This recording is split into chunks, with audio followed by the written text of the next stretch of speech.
I need to get some rest, but I need your seed. Why? Well, to sleep with it. And as you fall, Enwin is still on his feet. The rest of you fall and break all of the tables inside of the Cheshire Club. To which Bo goes, "Come on!" Best day ever! Group, though. He would work with the group because he likes Cass, and that would just be really, really awkward on the battlefield. What? I don't think that's an awkward. Perfect person to protect Cass. I Wait, like what? it. Let's go. I'm still here. I need protection. I'm still here. I know you are, sweetie. Chris, It's okay. shh. The adults are talking. Shh. Oh, One alright. second, buddy. I like it. I'm gonna. What did you Chris think likes of that? Cass? I like. What have you been? Ibs was a little pretentious. Abs was and my for favorite. me. I like Bob. Thanks, Perry. All right. Appreciate it. Are you gonna leave? Yeah, the crew needs me. You go, and I'm gonna stay right here. Oh my God. And he nods his head. And he nods his head and walks you over to the door. Just sort of opens the door. Oh man.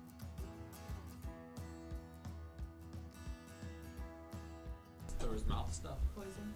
Oh yeah. No smell stuff. That came out wrong, sorry. Sorry. I could not laugh. Person has died, Ryan. A little decorum, Death please. due to mouth stuff. Come on. Get over it. I'll go home Smack him now. across the face. I'm like, wake up. All right, you smack Ryan across the We're set up in these stands or floating above the water. Have never seen a ship cross the finish line, but first. And they all watch as the first thing they see is Monkey C. Written along the side of the ship, crossing and backwards. And you have crossed the finish line. Congratulations, crew. You have won the first high lock race for the briefest of seconds. Let them be. Let them love and hurt and change and tell stories and die fighting and pouring drinks and doing the right thing even though it hurts. Just let them be. We can give them that.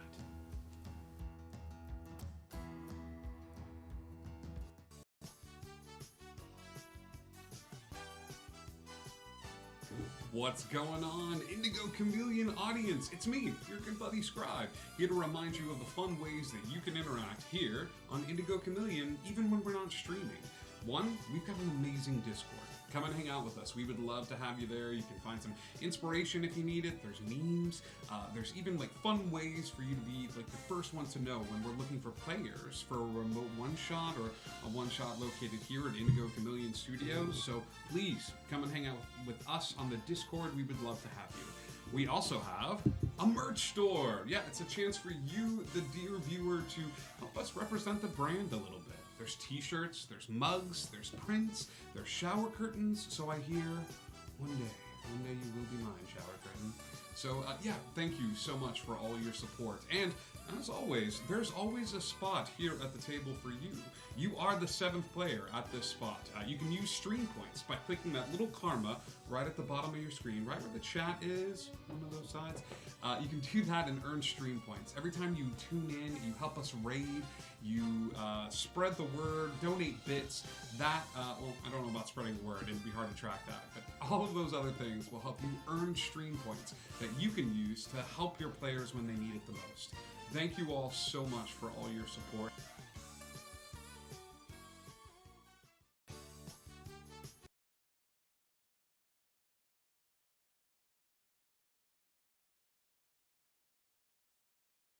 I'm so glad I didn't have the mics on. I always give it just a second. Because I was like, Mike's gonna say something, somebody's gonna say something. Every time. Everybody. It's my job. Hi, everybody. Welcome. It is Thursday night. It is time for a little Dungeons and Dragons here on Indigo Chameleon. Thank you so much for joining us this evening. We have a few announcements before we get started with tonight's game. We're hoping that everybody is doing well tonight and everybody is is safe at home and social distancing and eating lots of Chipotle and DoorDash and things of that sort. So, yes. Oh my gosh, really? That's amazing. Yeah, as Not always, sponsored by Chipotle. this episode in no way is sponsored by Chipotle, but we're open went to to They it. wanted to sponsor. We're open to it. We're so open to it. We have a few announcements. Like I said, you can hang out with us on the Discord. You can, as that really good-looking guy wearing the exact same shirt that I was wearing said before. There's a merch store. Lots of fun ways for you to participate. Oh, Discord hashtag not sponsored. Upcoming schedule for this week. Tomorrow night we're going to Neverland. I don't know if it's going to be an in-studio game or if it's going to be a mixture of in-studio and talking heads. Either way, it's the same great taste you love for Neverland as the group finishes up their journey through the dungeon that is the Armory of the Gods. So tune in for that. Indigo and I keep bandying back and forth whether we want to do a one-shot or not, and we're still kind of trying to figure it out this upcoming week because we got a lot of free time on our hands, and we imagine a lot of people have a lot of free time on their hands. So the best way to be kept in the know, in the now know, is hanging out on the Discord. We have a recruitment channel on there, so anytime we're looking for players or you're looking to play, hey, Mr. Oh, how do I say that? Kuko? Says, yeah, Wolfgarin. Yeah, Wolfgarin's pretty good. Hey, how's it going? Yep, I work with this guy. Oh, I'm so sorry. He does most of the work. That. Meowed at tomorrow date is never as the group first. Yo, thanks. Wow. That's great. And then Tuesday night, we go back to Wonderland. So, for those of you not watching Wonderland, this isn't going to make a lot of sense. For those of you that are watching Wonderland, I gave Magnoff carte blanche to play Enwin next week as a god and slug it out with Austin, who's playing Nyx. I'm contemplating making a poster that's like a fight night poster with the two of their faces just kind of squaring off. It's gonna get weird. So we're gonna hang out backstage and do this interaction. So next Tuesday, starting at 7:15, tune in to see Enwin and Nyx go at it head to head. As the last thing that happened in the episode was Enwin transporting Nyx to a different plane, and the two of them starting to have an argument. So lots of cool stuff that could happen. I don't know what's gonna happen. And then we will pick it up again on the Lost Isle on Thursday. Speaking of the Lost Isle, once upon a time, a few things happened other than the DM having a nervous breakdown on stream. A few of our heroes decided to do a little bit of exploration, heading to the library of which they call home. They opened up an interplanar knockdown dragon fight. Sunday. So a few of our heroes managed to go to the library and open up a book, hoping to learn more about dragons. And in a way, they got their wish.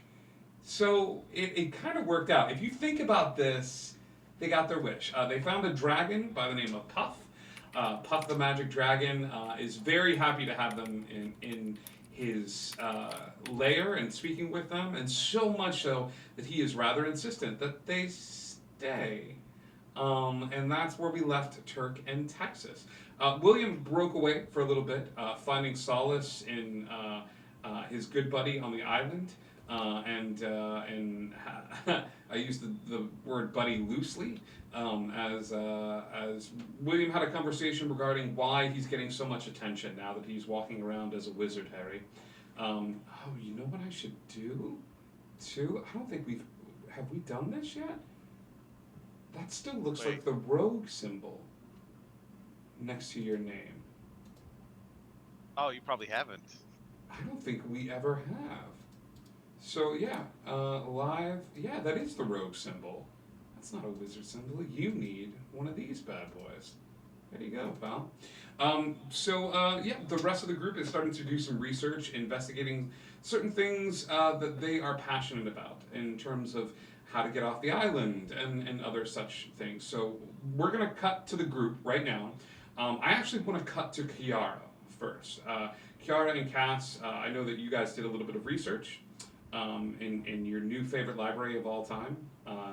And found some books and things of that sort. What would you be doing with the rest of your day? Well, when we last left us, we were on the 42nd floor Mm-hmm. of the library Sure. looking for topics about death and dying and stuff. Okay. Trying to buy big dark tomes You- and scary And things. scary things. Freaking bats. I love Halloween.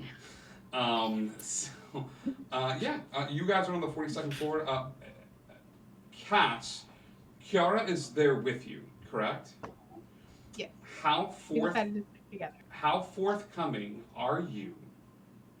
Death is a very, very broad topic. There's how people die. There's how death affects people. There's what happens after death. I'm gonna have you already made an investigation roll for me to search for No, any I have particular not. matter? No, Okay. because we stopped in the middle of that scene. How forthcoming are you being with Kiara at the hyper-specific subjects relating to death that you are looking for? Oh, sure, totally. We're in a library. I mean, if she's here to help me and I'm here to help her, then she needs to know what I'm looking for. Okay. Right? Right. I will say you can either both make an investigation check then, or one of you can assist the other. I will assist. Okay. Not a I smart man. I just looked at my rolls. No. I'll assist. Okay, I got a 15 on the die plus a 1. Okay. Did you roll that at advantage because Kiara is assisting you? No, I did not. I forgot. That was the advantage. That was the. It was advantageous. Okay, 15 plus 1. So what is it you're looking for, Cass? I'm going to be looking for a topic kind of in the range between crossing over into the veil, puncturing the veil, breaching the veil, Okay. traveling between the realms, including the realm of death, that kind of thing. Okay, the more broad you're getting with the description of what you're looking for. With a 16, it takes you a little bit of time, just because there is so much information to pour over. While these floors are hyper-specific to certain subject matters, and you have indeed found the floor that you were supposed to be on, it still takes you a bit of time. But with Kiara's assistance, you are able to find a couple of books. The first book is Different Cultures' Descriptions of Limbo. Okay, so the area between worlds, the transitional spot that a soul or a spirit goes to, in order to pass on to the next life. And different cultures have different ways of approaching this particular aspect of it. And so you find one book associated with that. The other book that you find with the 16,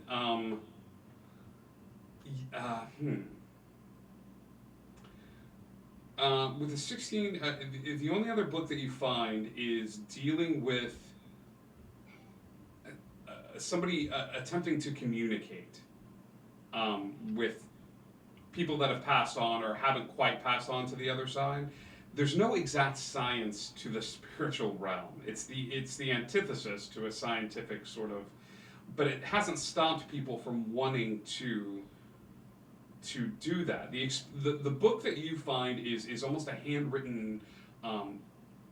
It's a handwritten book with some fading black cover, and it looks to be the personalized journal of an individual that tried to get answers by readying the spell Revivify and pushing the limits. Think the mystical version of Rounders. Did you ever see the movie Rounders? Can't say that I have. It was a movie about paramedics and doctors that would kill each other and see how long they could stay dead to see if they saw the other side, and then they'd bring them back. Wow. Wow. Kiefer Sutherland? Flatliners. Sorry, Flatliners, not Rounders. Because Flatliners. Rounders was a. Rounders was a gambling movie. Sorry, I was thinking of something else. Yeah. Flatliner. This is the arcane equivalent of Flatliners. Okay. Okay.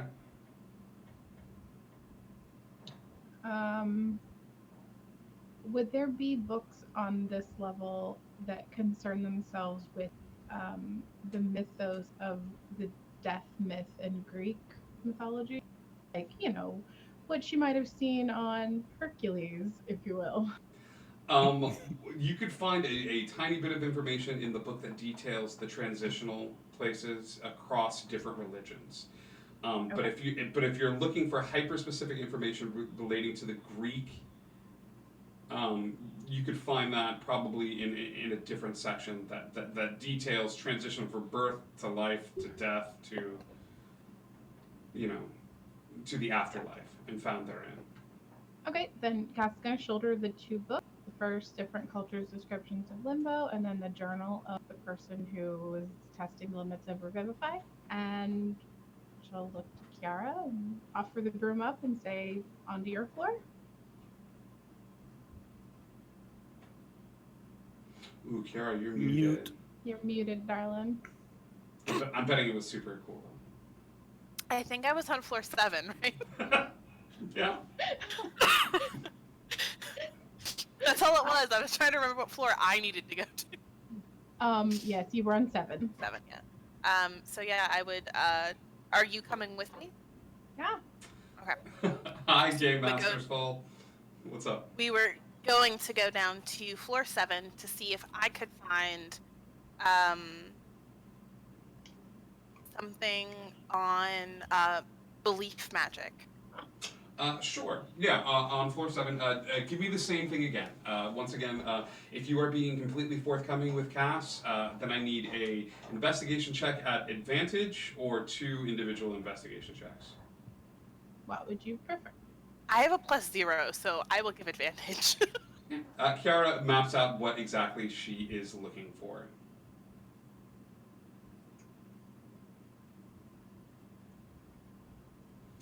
So cat. Yep, there we go. It was 20 on the die +1. That's the advantage roll. Okay. Nat 20. Okay. I was not expecting to give this book. With a nat 20, you find a book that deals with faith magic and the belief found inherent in objects. This book is written by someone by the name of Professor Thaddeus Wellspring.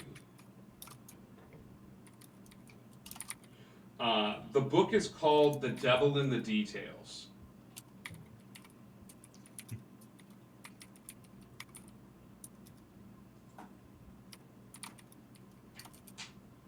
Out of all the books that you two take some time to look around and do, yes, Game Master's Fault. What's up? You take some time to. This is the book that speaks to you the most and seems to have more of the information that you have. How we're going to handle this dynamic in this game, you guys have books that can help guide you in a particular direction, but it is not an instant answer. Like now, all the secrets of the universe unfold before you. I'm not LeVar Burton. This will assist you in checks. This will provide some insight into the situation, but there are still answers and things to pursue. Does that make sense? Absolutely. Okay. All right. So you each have your bounty for your trip to the library. Yeah, I think after that, we would want to. Kiara would want to go and get some note-taking supplies because she's trying to. She's in like a panic mode, and so she's trying to be as organized as possible, and so she's gonna go get like, if she can find them, like a notebook and some sticky notes and some markers and some highlighters and pencils. Okay. And... on your way out way out of the library, because none of those things I think you'd be able to find here. But on your way out of the library, there is this polite cough from behind the desk as David Treant sort of looks at a little tip jar like on the counter and stuff like that, and it's like, you don't have to. It's not obligatory in any way, but Oh no, he's absolutely getting one. Okay, yeah. And you're too kind. Thank you. As he looks and, and then very quickly as you two leave, he takes the tip jar and puts it under the counter. Like, this is not a normal. Perfect. Okay. Yeah, very easily, you would be able to find a stationery store and pick up supplies, pens, inks, and it's not the equivalent of like capturing spells. You don't need a very specific set to do that. Go ahead and mark off. Go ahead and mark off like 8 silver and whatever you would have tipped David with. Absolutely. Okay. The two of you, where are you doing this research and copying down on paper? Sorry, it broke up for me. Can you repeat? Sure. Where are the two of you? You've got supplies. You've got the perfect warlock. Your weapons and supplies. So where are you going to read these books? Cass is gonna desperately look for more caffeine because she's fighting a point of exhaustion. Okay. So to the celestial deer. It's somewhere, anywhere with espresso. I don't care. Let's go. Sure. Red Bull? There is a Red Bull. He waves to you as you make your way over to the celestial deer. There's a bunch of these temples. There seems to be a temple on every sort of major street that you tend to walk on. Some of the temples are a little bit smaller and they're attached to other buildings. Some of the temples are standalone. But you find a temple to the Order of the Celestial Deer, and you see individuals wearing the religious frocks of the Celestial Deer, and they bring you the nectar of the gods. Absolutely. Black liquid, sweetened with honey and sugar and cream, should you so choose. Are we getting food too, or are we just hanging out, making a day of it? I think we wanted caffeine to go. I Oh. think she's exhausted, so I want to get her some caffeine. I would like caffeine, and then we can go back to our library. Our library. And yeah. Yeah, go ahead and mark down a couple more silver as you make your way out. Who's ever buying coffee? Absolutely. Sure.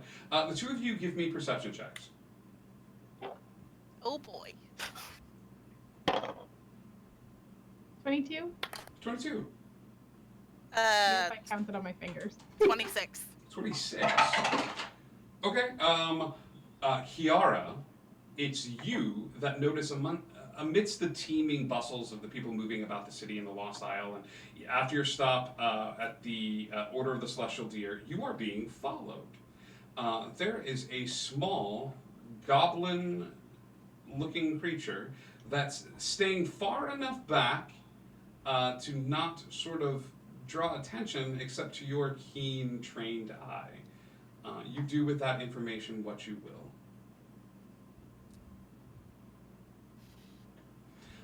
Knowing that, Just walking along. yeah, you guys got caffeine, you got books.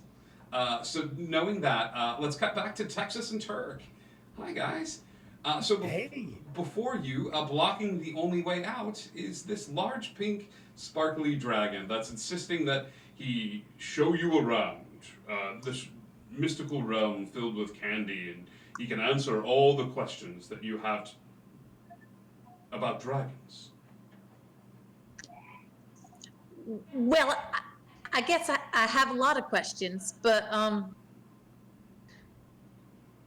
kind of ran into some trouble with one, and I've got this tattoo on my back, and I was hoping that a dragon might have some advice on how to get rid of it. Well, sure. Let me see the tattoo. Okay. And she shows the tattoo on her shoulder. Texas turns her back, so Turk, I'm going to give you an insight check. Thank you. Yeah. Why would you do that? That was a 2 plus a 4, so that's a 6. Puff seems very intent on studying the tattoo, and he's looking at it, and then you see a bit of arcane energy gather around the eyes, and he goes, "Huh. I am not sure who gave you this mark. I know that some dragons are able to do such a thing. However, it is getting rather late, and I do think it is time for me to rest. Maybe you two should head back home." Okay.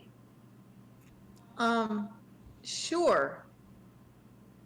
It's a little bit of a change from how you were acting a minute ago. Are you sure you don't know who this is?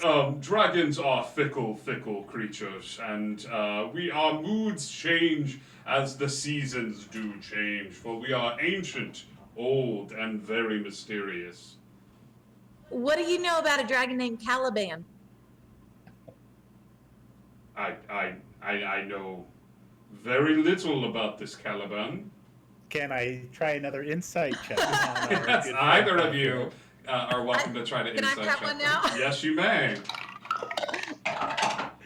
Well, that one's a little better. That's going to be 17 plus 4, 21.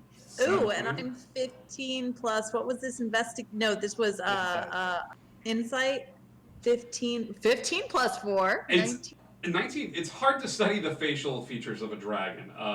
They, especially one that's pink and sparkly. However, Turk and Texas, you both do notice that as he talks about, I don't know who this individual is, he's backing away from you. He's drawing small divots into the earth and the ground as he sort of backs away. It's a subtle movement, but to your keen eyes as well, you are able to see a physical change in his demeanor. In your greatness and wisdom, do you know of a way to remove such a mark? Persuasion check, Turk. Well, it's a good thing I'm rolling well because I don't get much of a bonus. 16 plus 1 is going to be 17. Okay.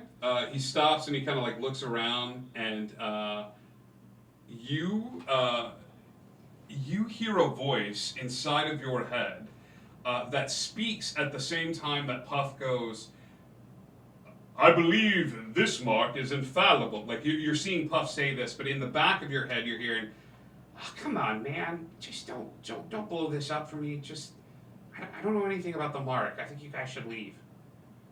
So while the audible voice is saying that, in the back of your head, Turk, you're hearing another voice being like, dude, just don't mess this up. Well, I think we probably received about as much information as we're going to get. Would we be able to call on you again, good Puff? Yes, of course. As a dragon that is friend to all, you may always visit me here in the Candy Mountains. And I give him a smile and a wink, and I start heading towards the door as I hum Puff the Magic Dragon. Once again, all the flowers come to life and begin to sing along with you as you begin to make your way towards the exit. Is Texas coming with me, or do I need to reach over and grab her hand and drag her? Thank you so much for your help.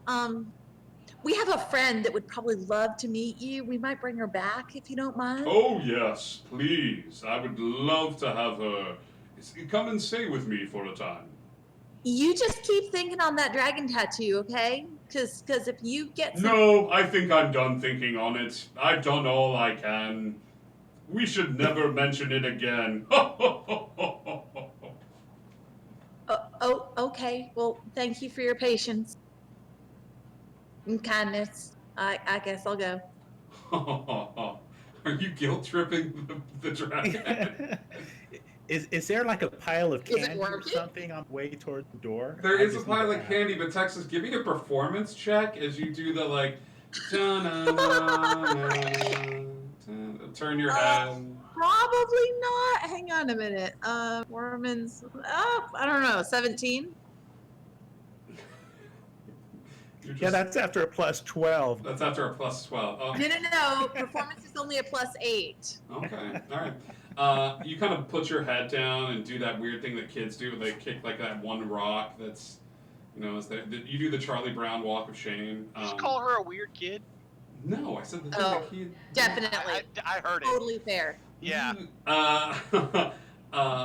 Texas, on your way out, you hear a little voice inside of your head as Puff is just sort of standing there, picks up a giant thing of cotton candy and begins to play with it as if he was a cat. And you hear a voice being like, "Kid, you're boned." I mean, What? you've That's not been something you say to a kid. you've been marked by a dragon, and not Yeah? only that, but you've been marked by Caliban. Like, you need an act of God. You need an act of God to summon 2 other gods to then have them perform acts of God to summon 3 more gods. Like, I don't know how to tell you this. Like, you are marked. Wait. Is that your real voice? Really? That's what you took away from the conversation that was just had? Like, Yeah, was I'm like, really curious. I mean, because it Take sounds back like I the can't fix totally the other thing, weird or at kid. least you don't know how. So now I want to know this question. Perception check at disadvantage. I like Game Master Vault's choice, or just get some sandpaper. That's an 8. An 8. He goes, yeah. We'll say this is your conscience speaking. Okay. Your Sure. conscience is telling you run as Okay. far as you can, then keep running, eat a sandwich, and then run some more. Thanks. Oh, what kind of sandwich? Ham and cheese. Okay. Turk reaches out and grabs her hand and Go through the door. Yeah. Puff. and he's going to pick up any candy that he sees on the way out, just Sure. knowing that there's Yeah. somebody Oh, back good. You home that should might steal from the appreciate it. dragon. That'll go over great. Dremel. This is a good idea. This is so good. Yep. You grab a little bit of candy and find your way into the library. I think as a little bit of time before Kiara and Cass make it to the library. So nobody's here. Do we try one of these other books? Well, absolutely, we try one of these other books. Maybe we should hold off, though. Meet up with everybody, make sure that everybody's okay, and then maybe we can, I don't know, pick a book at random. As- There's only As 2 she's left. saying this, I'm gonna carefully close Puff's book. And does the title still say Puff the Magic Dragon? And Because you are looking specifically, it goes The Adventures of Turk in Texas on Candy Mountain, featuring Puff the Magic Dragon. this is a pretty good book. Oh my gosh, did we upgrade our character status? I think so. That's amazing. You do notice that the original name that was on the book is not there.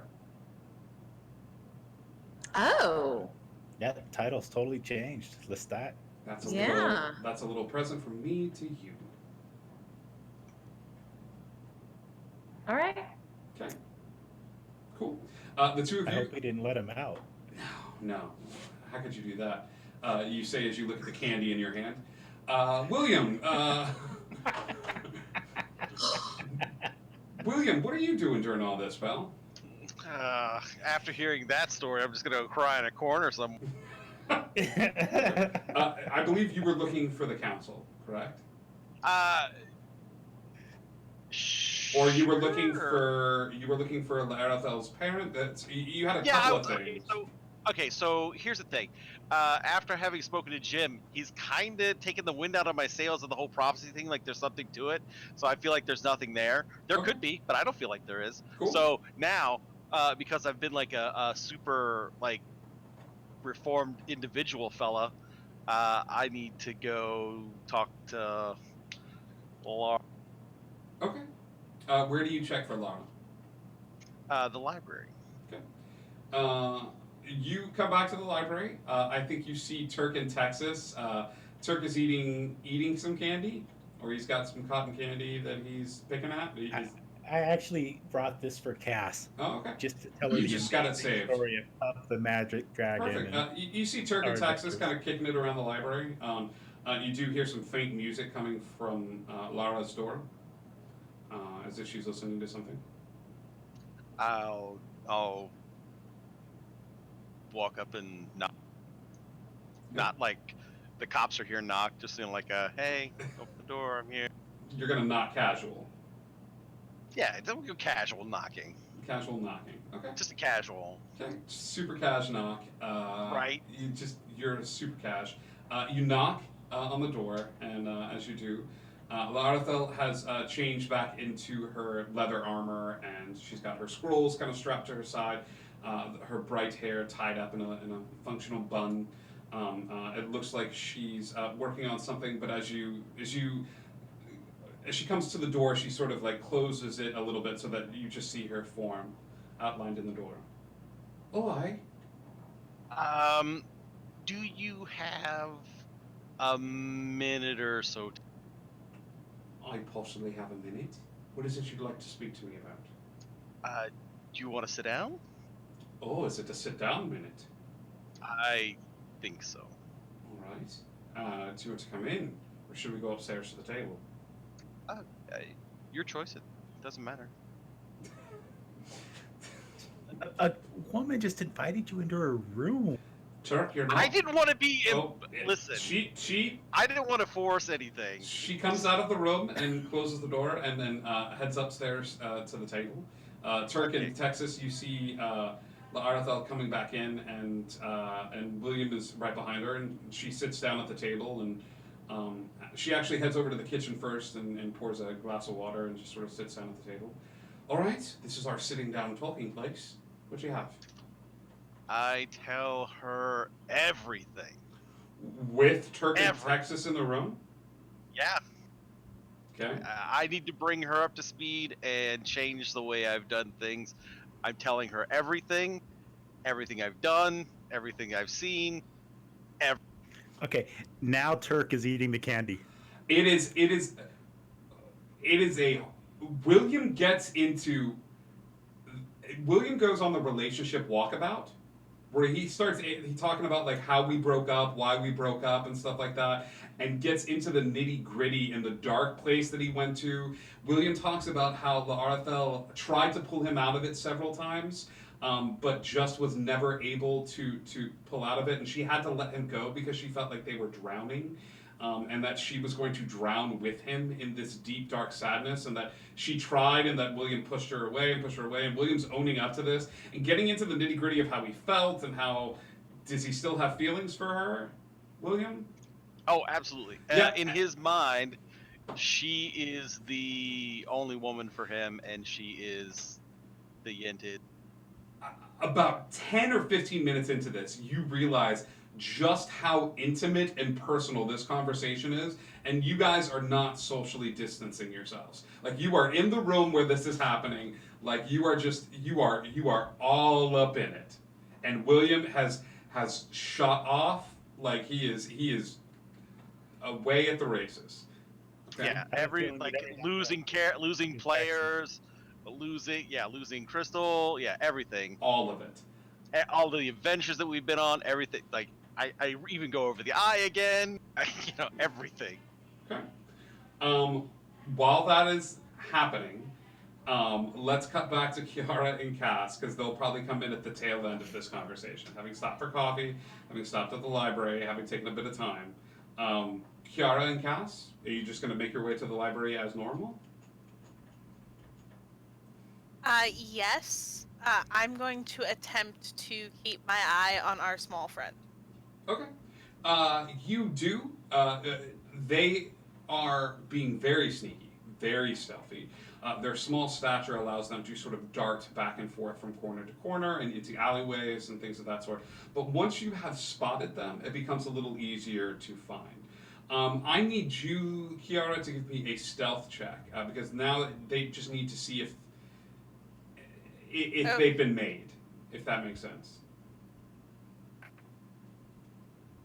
It's a 19. 19. Let's see. Okay. They don't notice you. But they continue to think that they have given you guys the slip, and they're just kind of walking in your shadow. After a bit of time, you make your way over to the library.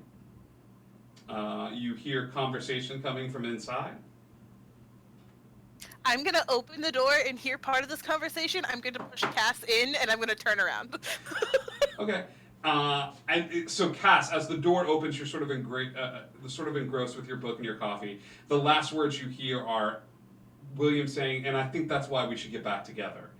And your eyes are wide. You are pushed inside by Kiara. The door closes, and Turk, Texas, William, and La'Arathel all turn to look at the door to see you standing there holding 2 books and like a cup of coffee as they're attracted to the sound of the door closing. Muted.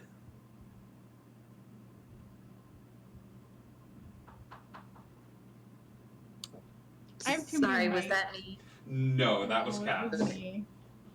I mean, it's fine because I wasn't saying anything. I was just standing there, mouth agape, like an idiot. So, because Cass is too tired to think of anything terribly funny, and I'm not that quick, so, just gonna stand there looking kind of dumb, like a fish. Sure. I don't know how much candy I have left, but I'm gonna hold a little bit up and. Turk hands you a tiny, tiny bit of cotton candy, pink cotton candy. It's just a bite, It's a bite. a singular bite of cotton candy, and she'll take it and eat it and kind of just like lean over and be like, It's been pretty good. La'Arathel looks at you, William. Her eyes are wide. She's still holding the glass of water without having drunk any from it. And she goes, okay. All right. You're kind of just shot off at the mouth there. I'm just, it's a lot to hoof and doof. It's a lot to process. Yeah, I don't want Sure. to keep anything from you. No, and you definitely have not after that. Okay. Well, I owe you a lot, No. and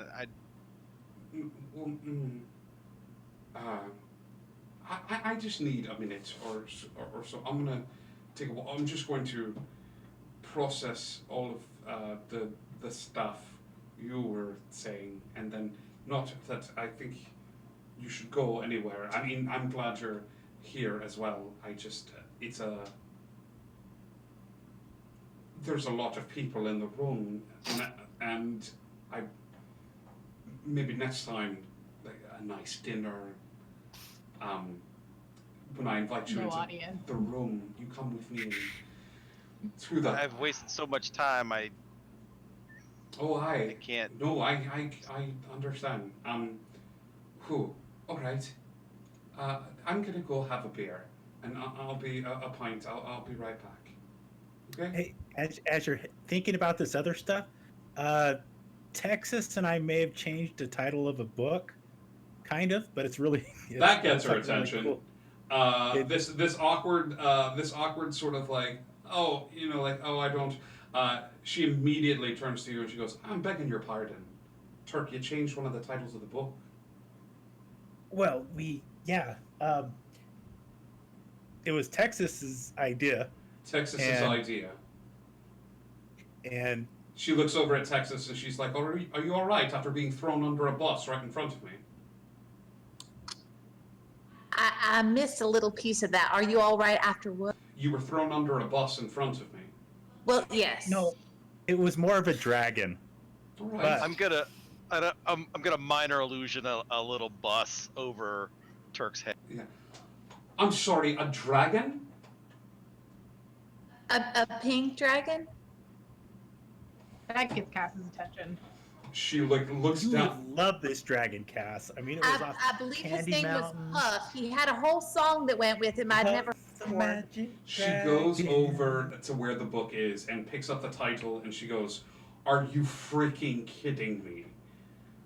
Yeah, I told you, it's pretty cool, huh? Do you know how long it took me, months and months of talking to that freaking dragon to get him to drop the illusion long enough to be able to reveal to me his true nature? And now you two come in here and now we've got fairy tale time with Puff the Magic Dragon and magical adventures in Candyland.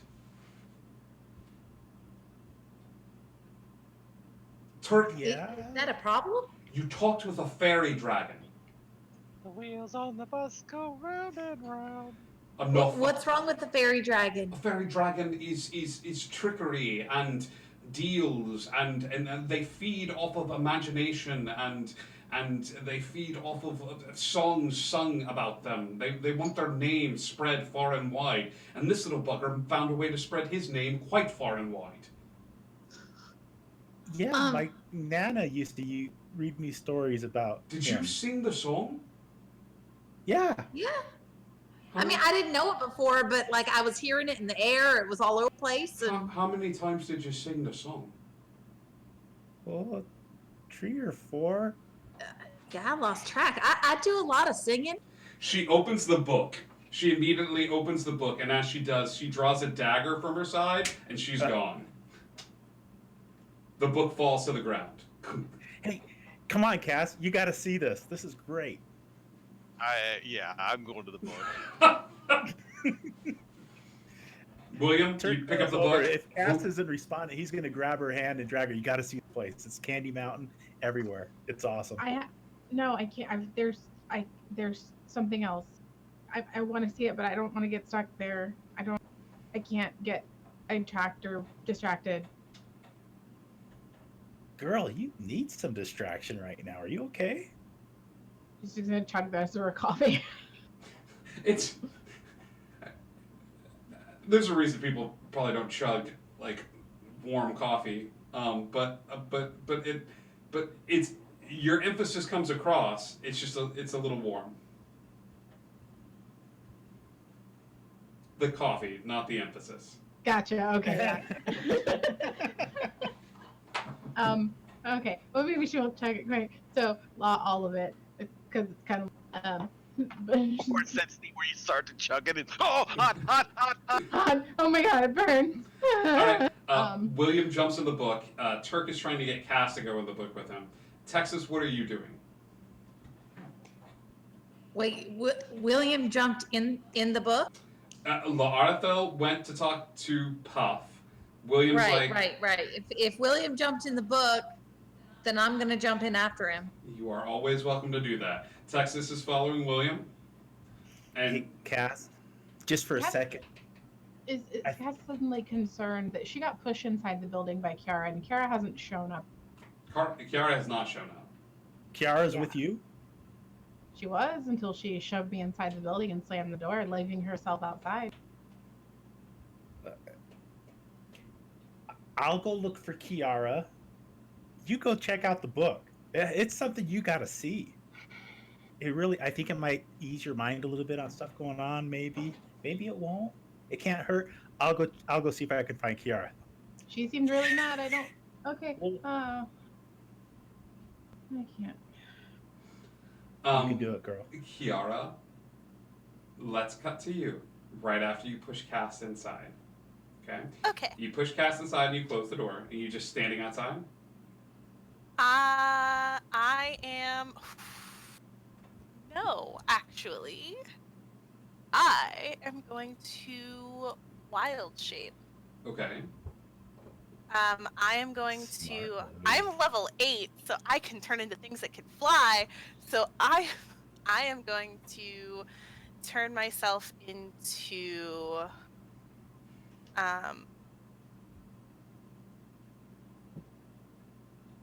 I'm gonna turn myself into a raven.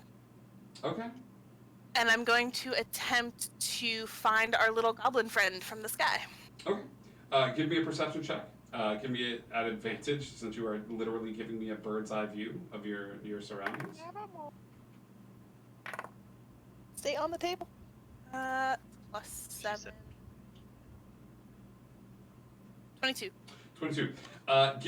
Your little goblin friend is behind a barrel not too far away, and it's actually tracking you with its eyes.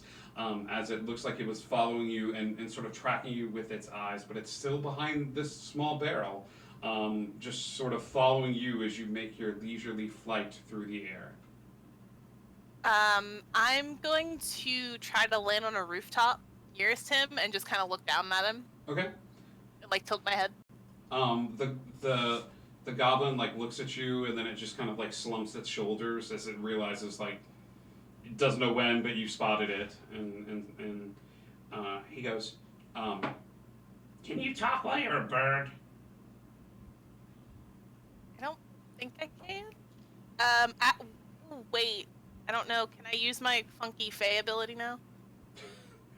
Is it called the Funky Fey ability? In which case, No. absolutely you may. Ball and just get- I can communicate telepathically as long as he's within 30 feet. He is within 30 feet of you. So I'll say directly into his head, sort of. Ah! and then it explodes. All right. My master wanted me to deliver a message. Do you have to be in bird form? I ruffle my feathers. Well, I could poop on your head, or you could deliver the message. He takes a small missive tied with a bit of, it looks like a scroll of paper, tied with a little bit of white string. He takes the piece of paper with the little white string wrapped around it and places it on top of the barrel that he is hiding in front of. And that is some very angry typing, Texas. Yes. That is the most aggressive typing I've ever heard in my life. I like whoever she's sending that message to is gonna die. And I'm hoping it's not Turk. As long as it's not me, I'm fine with it. But For like, real.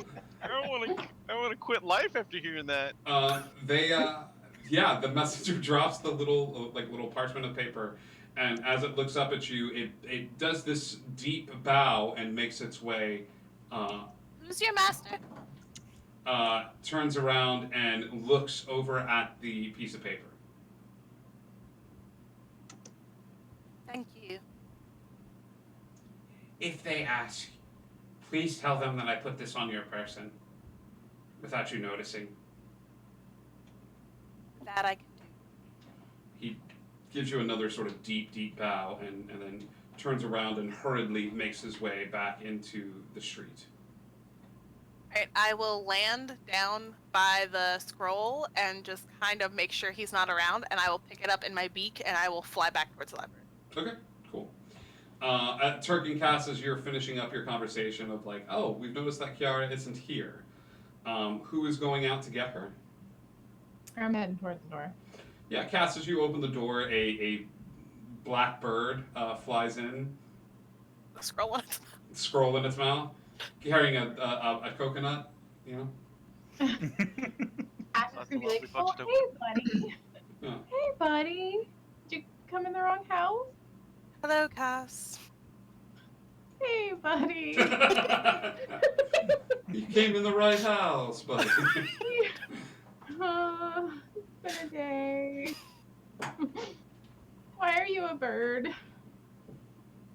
We had a tail. A goblin was following us, so I wanted to follow you him. have a tail? Well, I have this letter. Okay, I'll hold my hand out. I will land on her shoulder and drop the scroll into her hand. Okay. And I'll unfurl it. So I need to be aware of this. Kiara, the person who the letter was intended for, does not open the letter. Cass opens the letter, correct? Well, I dropped it into her hand. Correct. And because I'm Cass still just a bird. said, I take off the string and I unfold it. Yeah, because I'm on her Yes, shoulder. He did. Okay, Cass, go ahead and give me a dexterity saving throw, please. Oh no. Da-da-da-da-da. Ouch. 19. 19. You're gonna take half damage. That's good. I hope it wasn't exploding rune. No, it's not an exploding rune, but there is a bit of arcane energy inside. And as you undo the ribbon and dart your eyes towards the paper, there's a swirling gust of wind that seems to push you away from the paper. You're gonna take, let's see, 10. You're gonna take 6 points of damage, Cass. As you manage to drop the scroll a little bit before the full brunt of the force is able to you are slammed forcefully back into one of the bookcases. Your back sort of like cracking against the shelving unit, and then you're going to hit your knees. The piece of paper is going to float in the air as the string that you took off of it will rise back up, wrapping around the scroll.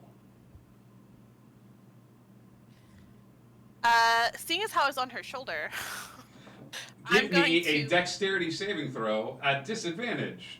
Yeah. And Okay. Turk would have immediately stepped forward to. That's not right. To interpose yourself between them and the paper. Well, do whatever I can to Yeah, That's the absolutely. mitigate any 13. damage they're taking. Turk is gonna 13. punch the scroll.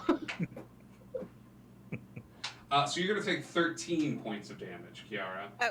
Which is probably going to knock you out of wild shape. I think so. I'm just verifying. Because I love crows, but I don't think...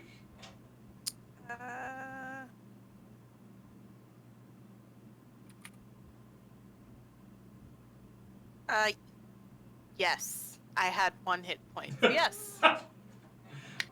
With that, as the two of you are slammed forcefully into the bookcase, you drop out of wild shape. The piece of paper, now wound back up with string, falls to the ground harmlessly. Well, that was interesting. Okay. William and Texas, you follow close behind La'Arathel as she goes into this, and as you see, William, you are treated to the sights of Candy Mountain. Of candy everywhere. Texas, you are somewhat familiar with this, and once again, you see the familiar form of Puff going, "More visitors in one day. What do I?" And then he spots La'Arathel and goes, "Oh shit!" And there is a. All right. First off, what did I tell you? What did I tell you? If anybody happened to pick up the book, what are you supposed to do? Are you supposed to put on the pink dragon routine? And the dragon, puts its head down and he goes, "No, I'm not supposed to do the pink dragon routine." I said, No, you're not. And I let you stay here, but we are under agreement. And Texas and William, you were catching up on this, and she goes, are you going to come out here, or are you going to hide behind this thing all day? The pink sparkly dragon begins to dissipate, and a very long blue lizard-looking thing flies out from the candy. It sort of wraps around. Think dragon, but think more of the like a Chinese dragon, like very long tail, small wings and stuff like that. But it sort of flies out, and as it does, it's this shimmering blue color that seems to sparkle as if somebody's cast the spell Fairy Fire upon it. Very much like Mushu. Very good, a blue Mushu. But a little bit longer and Mushu. Yeah. Sorry. So you see them come out and go, all right, fine, sorry. I just wanted them to spread the lore a little bit. I mean, you can't help. Like, the big guy came in here and was already singing the moment he found out who I was. And, even the little one with the hat started joining in. Well, to be fair, it was a catchy song. He goes, "It is pretty catchy. You should sing it some more. Like, when you go out there, more people should." And she goes, "One more word out of you." She looks over at Texas. "You didn't make any bargains with him, did you?" No, I didn't make any bargains. Why? Did I? I don't think I did. I'm pretty sure I didn't. I mean, that's how this whole thing happened, so I feel like I kind of learned my lesson. Sure. She looks over at the flying dragon, and she goes, "Elle, do me a favor. If there's anything that you know, it would help me out, and I can add your song to a few playlists on iTunes." And he goes, "Okay. What is it? The tattoo thing, right? Like, you guys are worried about the big C." And she nods her head. And he flies over to where you are, and he goes, "Every dragon is different. I'm what you call a fairy dragon, the smaller of the bunch. However, a lot of dragons, there's a reason why we live so long. We actually spread a little bit of who we are out into the world to extend our legacy. You humans do it by procreation, I guess. Yeah, you build a legacy with your kids, and then they have kids, and all that stuff. And Us dragons, we have different ways of doing it. I work in a medium where I want my name out there. It's very similar to the Fae. Knowledge, my name getting out there grants me a bit of immortality. Some dragons like a more physical representation. They find gold pieces. A lot of them hoard as much gold as they possibly can, knowing that one day that gold will spread out to the far reaches and gold travels. So they fill their caves, their homes with enough magical items and gold so that even long after they've gone or left that place or feigned death, their legacy is spread. Wait, but I'm having trouble understanding. If you're wanting to be famous and have your name spread, why would you impersonate another dragon? Well, I mean, it's my myth. What am I gonna tell kids about the blue snake guy that lives under their bed? Ever since Oh, so you've been running this puff gig for a long time. Absolutely. I was kind of boned ever since like Monsters Inc. came out, and the bad guy was named Randall, and he was like long, he had a tail, he was the bad guy of the movie. Like, I mean, us dragons get a bad rep most places. Wait, what about Randall? Huh? Never mind. Your voice keeps going in and out, and so No, I missed that, but it you'll- wasn't my fault. I missed it, so I'm gonna need you to say that again real slowly, like. Sure. The movie Monsters Inc. The bad guy's name was Randall, and he looked Oh. very similar to me. Got it. I thought you were talking about another Randall, No. so I got confused.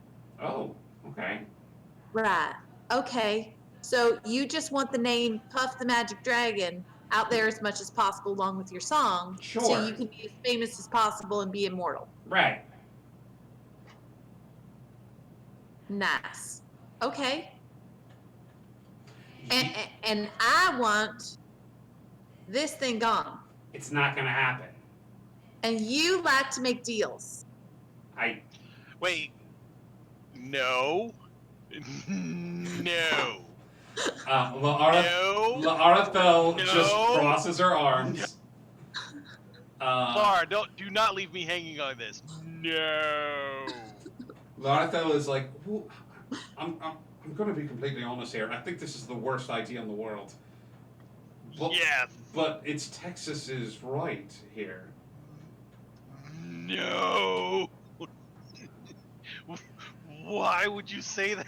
Well, just as a question, you seem to think that it was completely impossible to do anything about this, but based on your reaction, it's almost as if you're implying that it's not completely impossible and you might be able to do something about it. Persuasion check, Texas. Oh, that was a 19 on the die. I know it's going to be good. That would be a 30. Oh my god.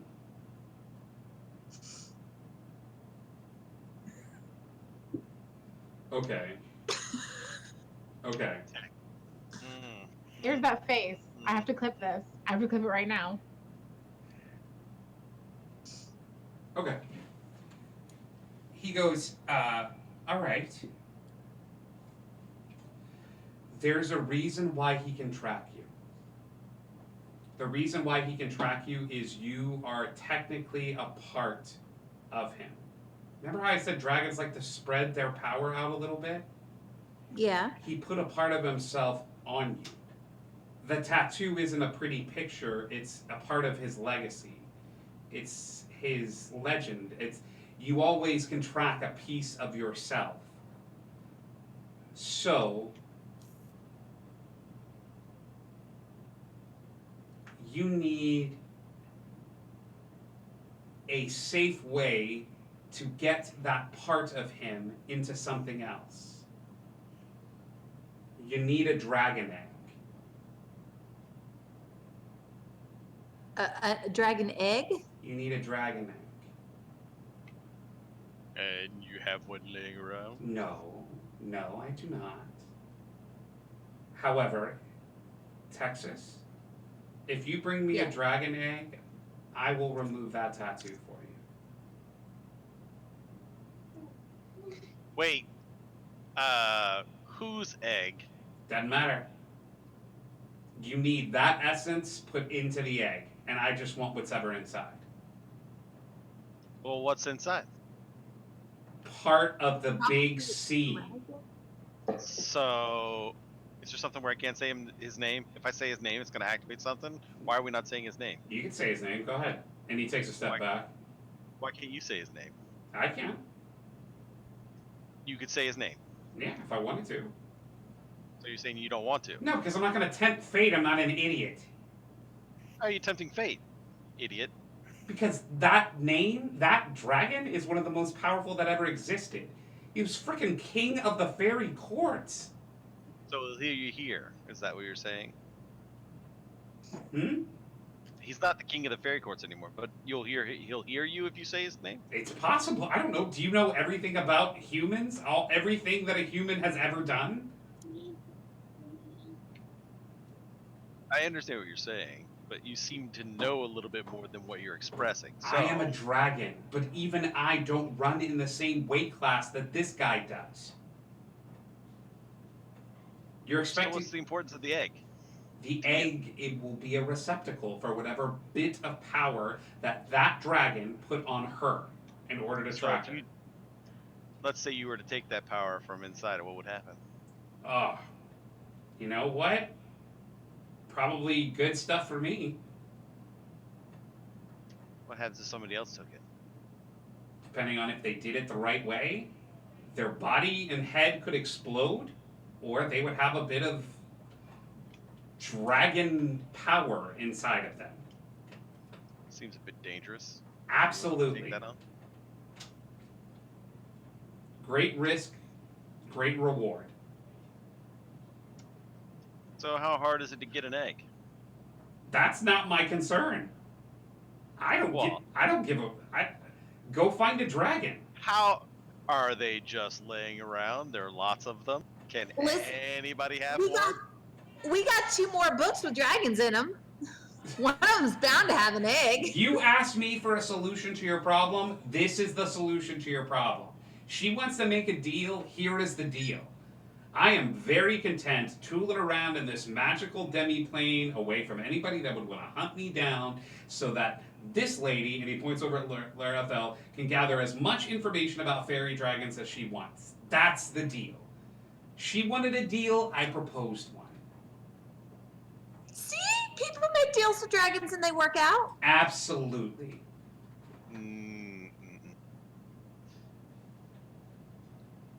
You don't have to seal this deal. This is not like a pact that you're making. No. It's just like, hey, if I bring you something, you'll be able to help me out, right? Okay, No. yeah, good. This is, I cannot stress this enough, this is a win-win for me. If she brings me the egg, What if she doesn't bring you an egg? She's not obligated to bring you an egg? If she doesn't bring me the egg, she's dead.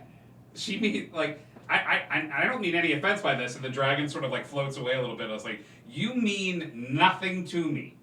Absolutely nothing. Like, I feel nothing. I think your hat is neat. I think you got gumption. But you mean nothing to me. My life does not change one iota. But she is going to die. If the big C is still kicking around, which I assume that he is going to track that piece down eventually.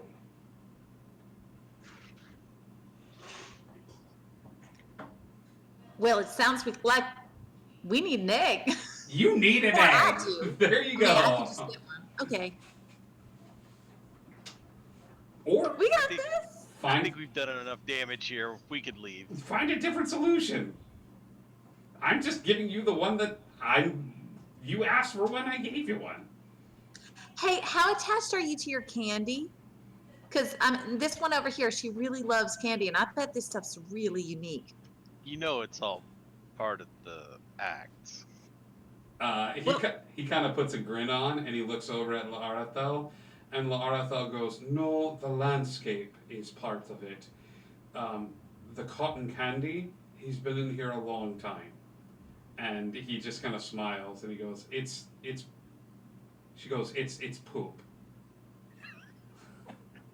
Oh my gosh, you just ate dragon puke. It's one of the things. If you have read any of the chapters in the book, like it is for some reason he thinks it's All I can think of is the Squatty Potty commercial. he thinks it's the funniest thing in the entire world. And sure enough, he's like, tell the big guy I hope he liked it. Oh, I can't wait to tell him.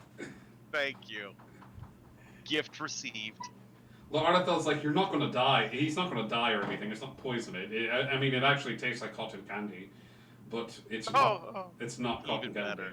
Perfect. But I think we've done enough damage here. All right.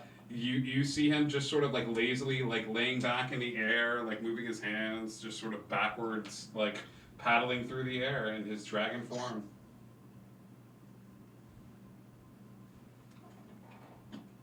Well, I guess we can go. Laarathel nods and gestures towards the door. Texas makes her way through. William, you make your way through. Yes. Okay. As she does, she slams the door behind her, and you all appear in the library as she picks up the book chronicling the Dragon Lustal. You should never take an egg to that dragon. Why? If you didn't get the heebie-jeebies for him, then your heebie-jeebie meter is broken. I don't know. If it were a choice between death and the heebie-jeebies? If you're gonna get an egg, ask the dragon you're getting it from. That seems like a good way to get no for an answer. Then there might be a good reason. We'll see. I got this. Don't you worry your pretty little head about it. We got this. Don't you worry your pretty little head about nothing. It's fine. So, let me just kind of run this by you. It's okay to steal a dragon's egg. Did you just freeze? No, I just like, it's okay to steal a dragon's egg? This is like, no, but it was just like if somebody gives you like half of an axiom. You know what they say? A broken clock. Listen, I never said I was stealing it. I mean, that's on the table, of course, but who knows? I might think of something else. So are we hearing this conversation? Yeah. I hope so. While this conversation was happening, I imagine you guys came out of the out of your pushed back against the wall sort of business, and then you are out of wild shape, Kiara. William in Texas. Oh, I'm chuckling so much.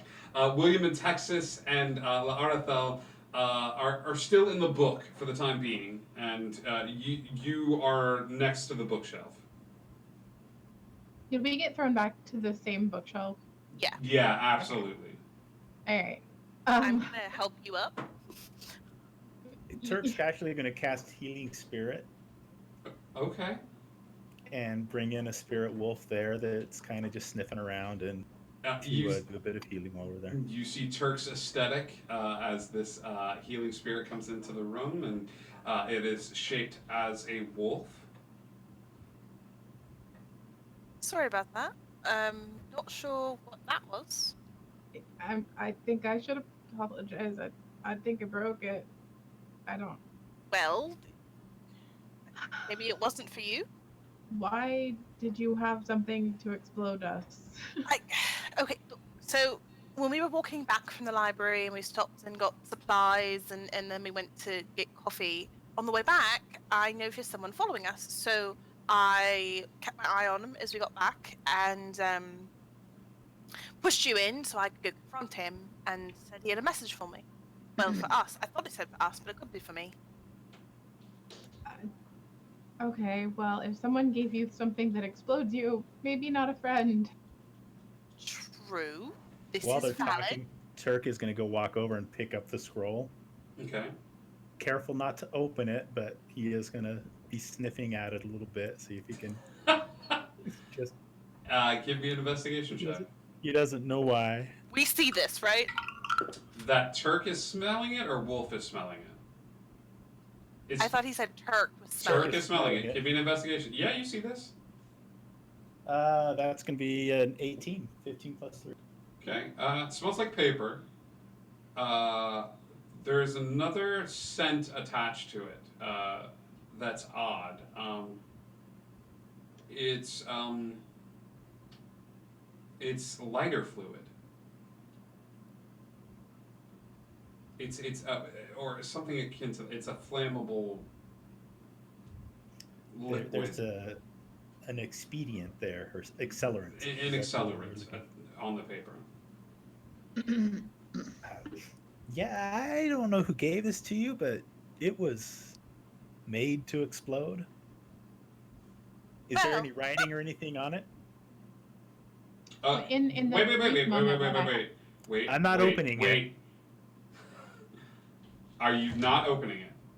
I'm not opening it. I'm just seeing if there's no if it's writing on it. Like addressed to somebody. It is not addressed to anybody. Okay. In the brief moment that I had it partially unfurled, did I see any kind of anything on it? Or did it immediately go off? You saw arcane runes labeled around the side of it. That's It's just sort of like that flared into existence, and they were sort of the main light source in the room. I think you might have seen Kiara's name at the top. Okay. Right, I'll convey that. Oh, in the really short second, I saw I think her name and then some weird squiggles. I don't know. Was that just before you lost your eyebrows, or? You're not supposed Sorry, to talk. I know. Tag, you're not supposed to. Cass is going to turn and find the nearest shiny surface, and as soon as she can, cast healing whatever on her eyebrows. Okay. Kiara's gonna go Does that up work? to Turk. You just insulted a woman's eyebrows, Turk. Kiara's gonna go up to Turk and take the scroll and smack him on the cheek with it. Never What? talk about a woman's eyebrows. Ever. No. No. No. Turk, give me a death saving throw.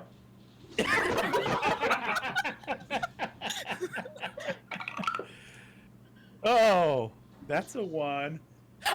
Okay. Failed your first. As if a message from the universe came to you.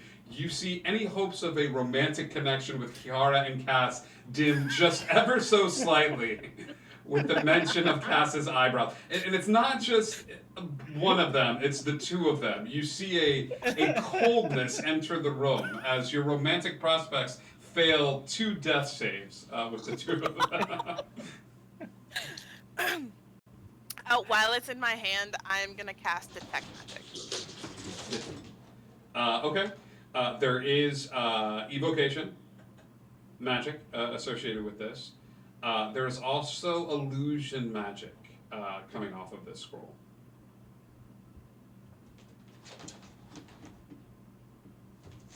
Okay. You got anything that can take away magic? Maybe then it might be safe to open. I don't. That thing smells like kerosene, and it's gonna. Well, it's a good thing I can light things on fire, isn't it? Yeah. Let's do this. William, Texas, and La'Arathel come back in at this moment, and you hear William chastising Texas. You cannot take a dragon, and they're Wait. Let me clarify. I'm not chastising her. Oh, it I sure am sounded like trying- chastising when you came out. Mr. Boss, you stop. I'm trying to illuminate the danger. Okay. Dragon egg. Yeah, dragon egg. I need one. There's 2 more books in the library that say Well, dragon. that's what I figured too. I just need to trade a dragon egg to get rid of this little thing, and I'm set. This is Did you great. get that from Puff? Yeah, this is a good day. You know, I don't think Puff was really Puff, because he like had this little whiny voice in the back of my Oh head. my while we gosh, were he talking. totally wasn't. He's like this blue dragon, but he is also that one too. It's just that he's been running that gig for a really, really long time, so he can So become he like is the famous. real stuff. Well, yeah, it's just that he doesn't actually look like that. Like he basically made up this whole like alter ego false image thing along with a song and a dance and all sorts of things, and then like everybody knows him because he's like, Yeah, I can't get that song out of my head now. I know, you're helping to make him famous. Well, he's already famous. I know, but you're keeping his legacy alive. He's even more immortal. It's a pretty I know, amazing. right? I need a song. I'm gonna need a signature song. That's something I need to work on. That's a pretty good gig he's got going, I'm guessing. I know. And all I need to do is chuck an egg at him, and he'll get rid of this, and we're all set. If only there were Does that- songs associated with the name Texas. I know, right? Like, Starshine, So- bro. Does it have to be a dragon egg, or it could be like a? No, he was pretty clear on Dragon Egg. Okay, so In the corner, you guys see Cass trying to cast mending on her eyebrows. Okay, it doesn't work because She mending doesn't is care. for She's inorganic. trying Okay, all right, everything. all right. Can I illusory put some illusory Are eyebrows? you gonna in? talk about her No, eyebrows I'm too? not. I'm not stupid. dude, don't say nothing about that. Don't. I Don't say know nothing. this. Hey, William, don't do it, man. You're not even Cass- supposed to point it out to anybody else. I'm not. Can Cass hear this murmuration from around the Yes, room? Turk is not Okay, she's doing gonna her. grab her book and her coffee and book it to her room and start drawing them on. Yeah, yeah. You head to your room. Cass kind of storms off to her room with a huff. They're gonna be pink when she comes back, guys. Just watch. Beautiful. Fantastic. She kind of looked okay without him. Kinda. Oh, kind of okay. Did you say that out loud?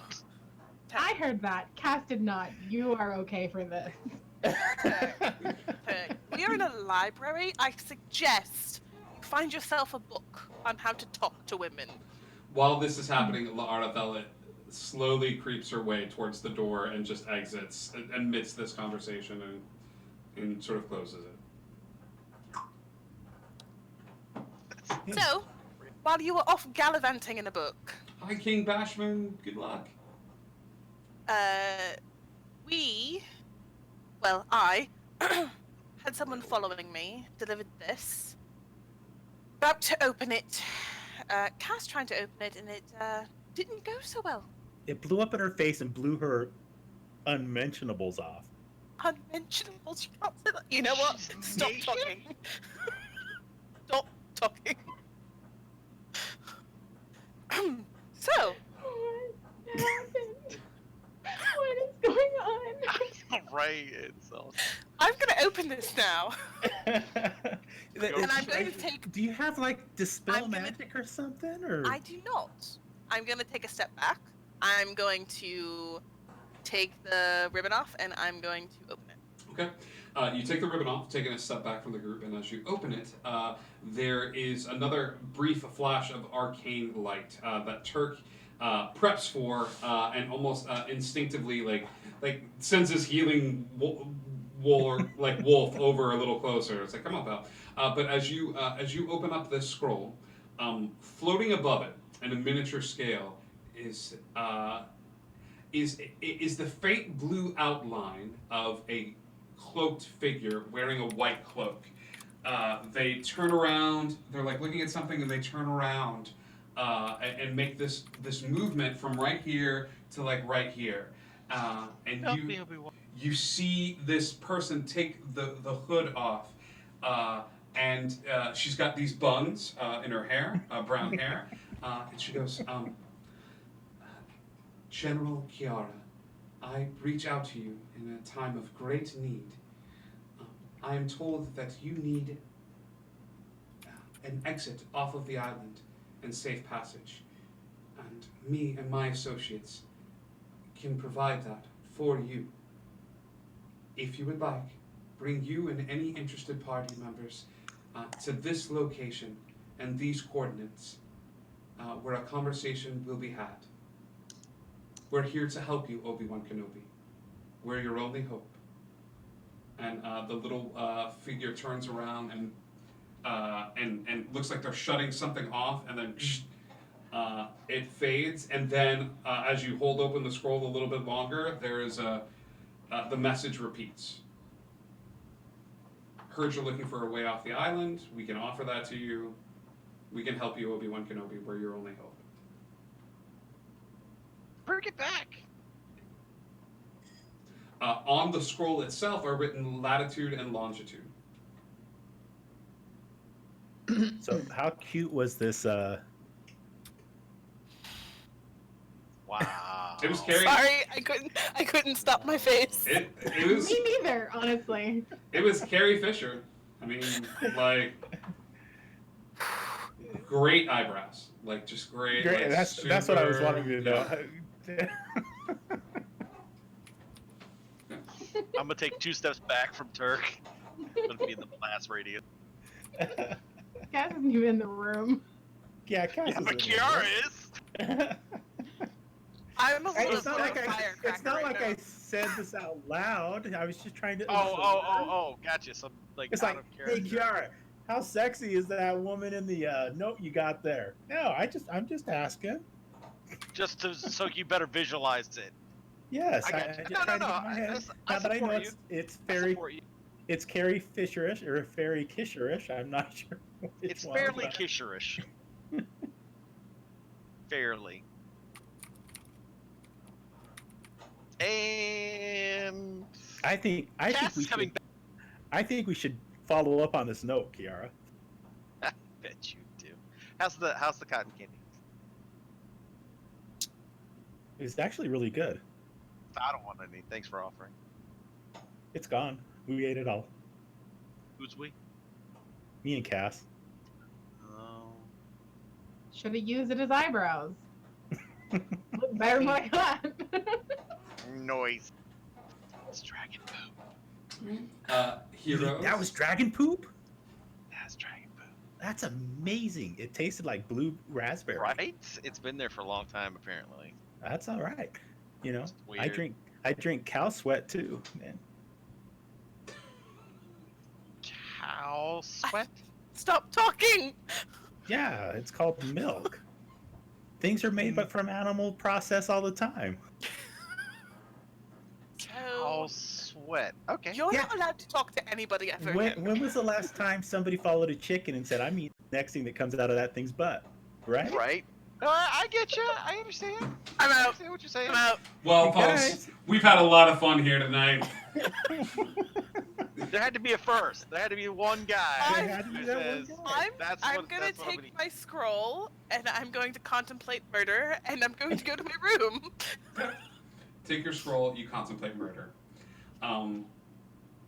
All of you, while you're in the library, Cass, as you are adjusting and mending and drawing, Kiara, while you are headed towards your room, the island shifts, moving through the rivers of time, and you feel that familiar sense, the feeling of butterflies in your stomach as they go flittering about, and the island shifts and comes to a stop. Does it feel like it always did? It does. The shifting does. Yeah. You've all been somewhat cognizant and aware every time that the island shifts.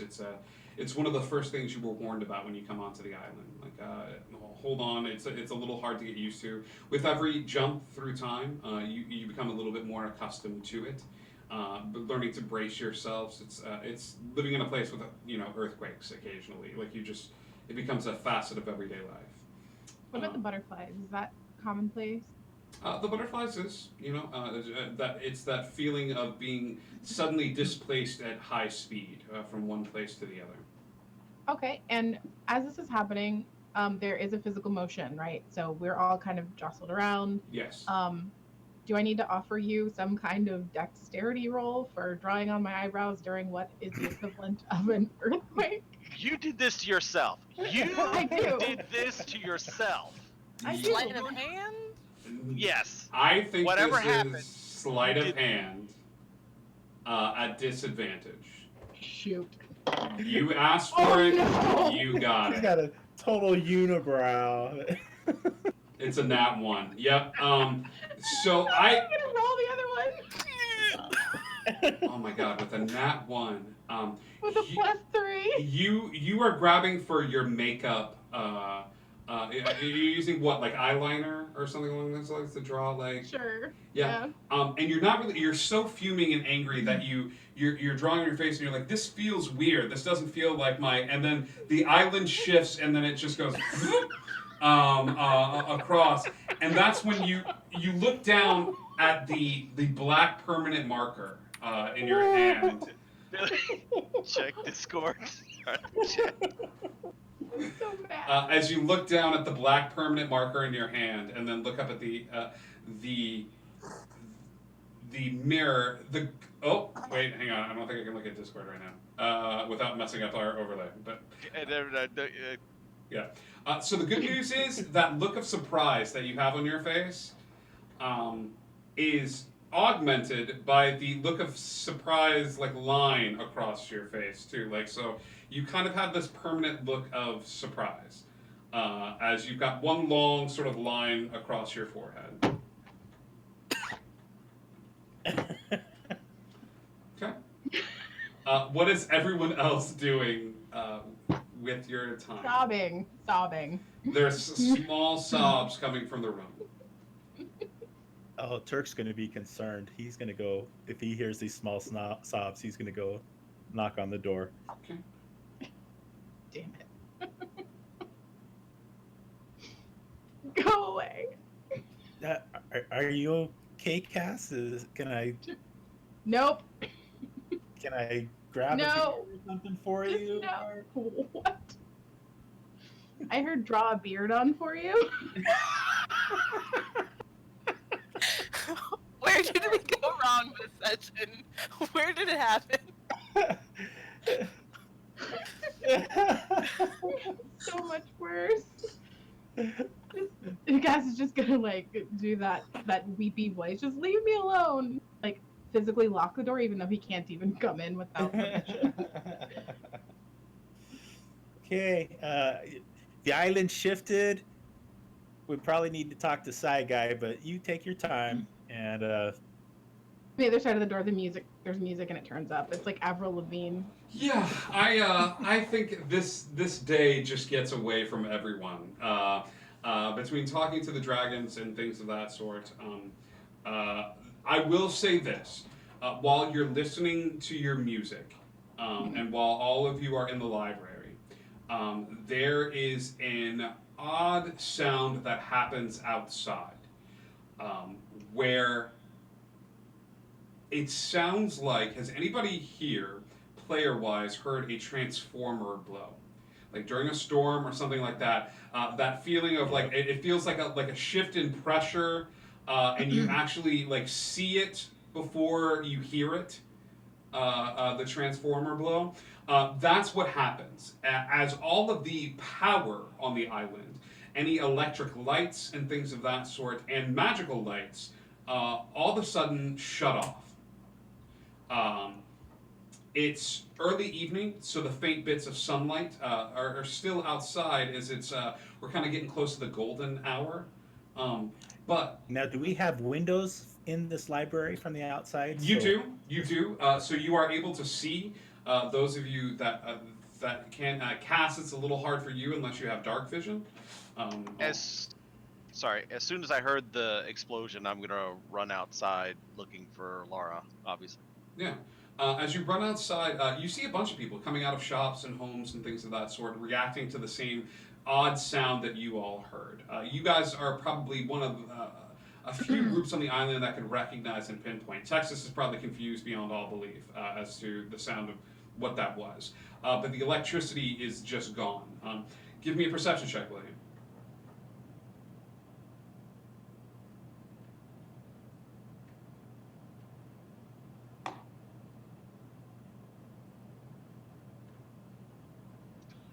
13.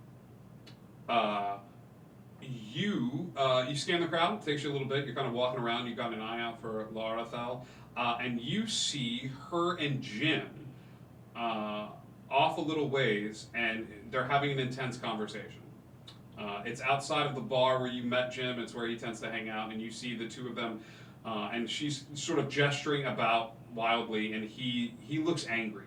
At one point during this conversation, he takes a fist and he punches the outside of the bar and pulls his hand back and continues talking, but you see little bits of blood coming off of his hand. About how far away is that? I want to say like 100 feet. It wasn't aggressive towards her. It was a he's angry and he punches the wall. She doesn't even react. She just keeps having a conversation. Okay, I will use message, Okay. and I'm just gonna say, "Are you okay?" What's the range on message? 120 feet. 120 feet. She stops talking and instinctively looks to the side. And as she looks to the side, Jim's eyes go too, and he looks back to her, and her eyes go wide, and he looks over towards where you are and just walks away from her.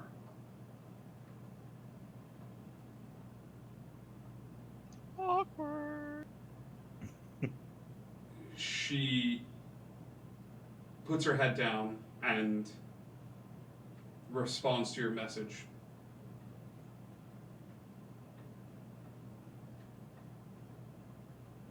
It was probably the most inopportune time for the power to go out when you're breaking up with a boyfriend. And you showing up probably didn't help to that.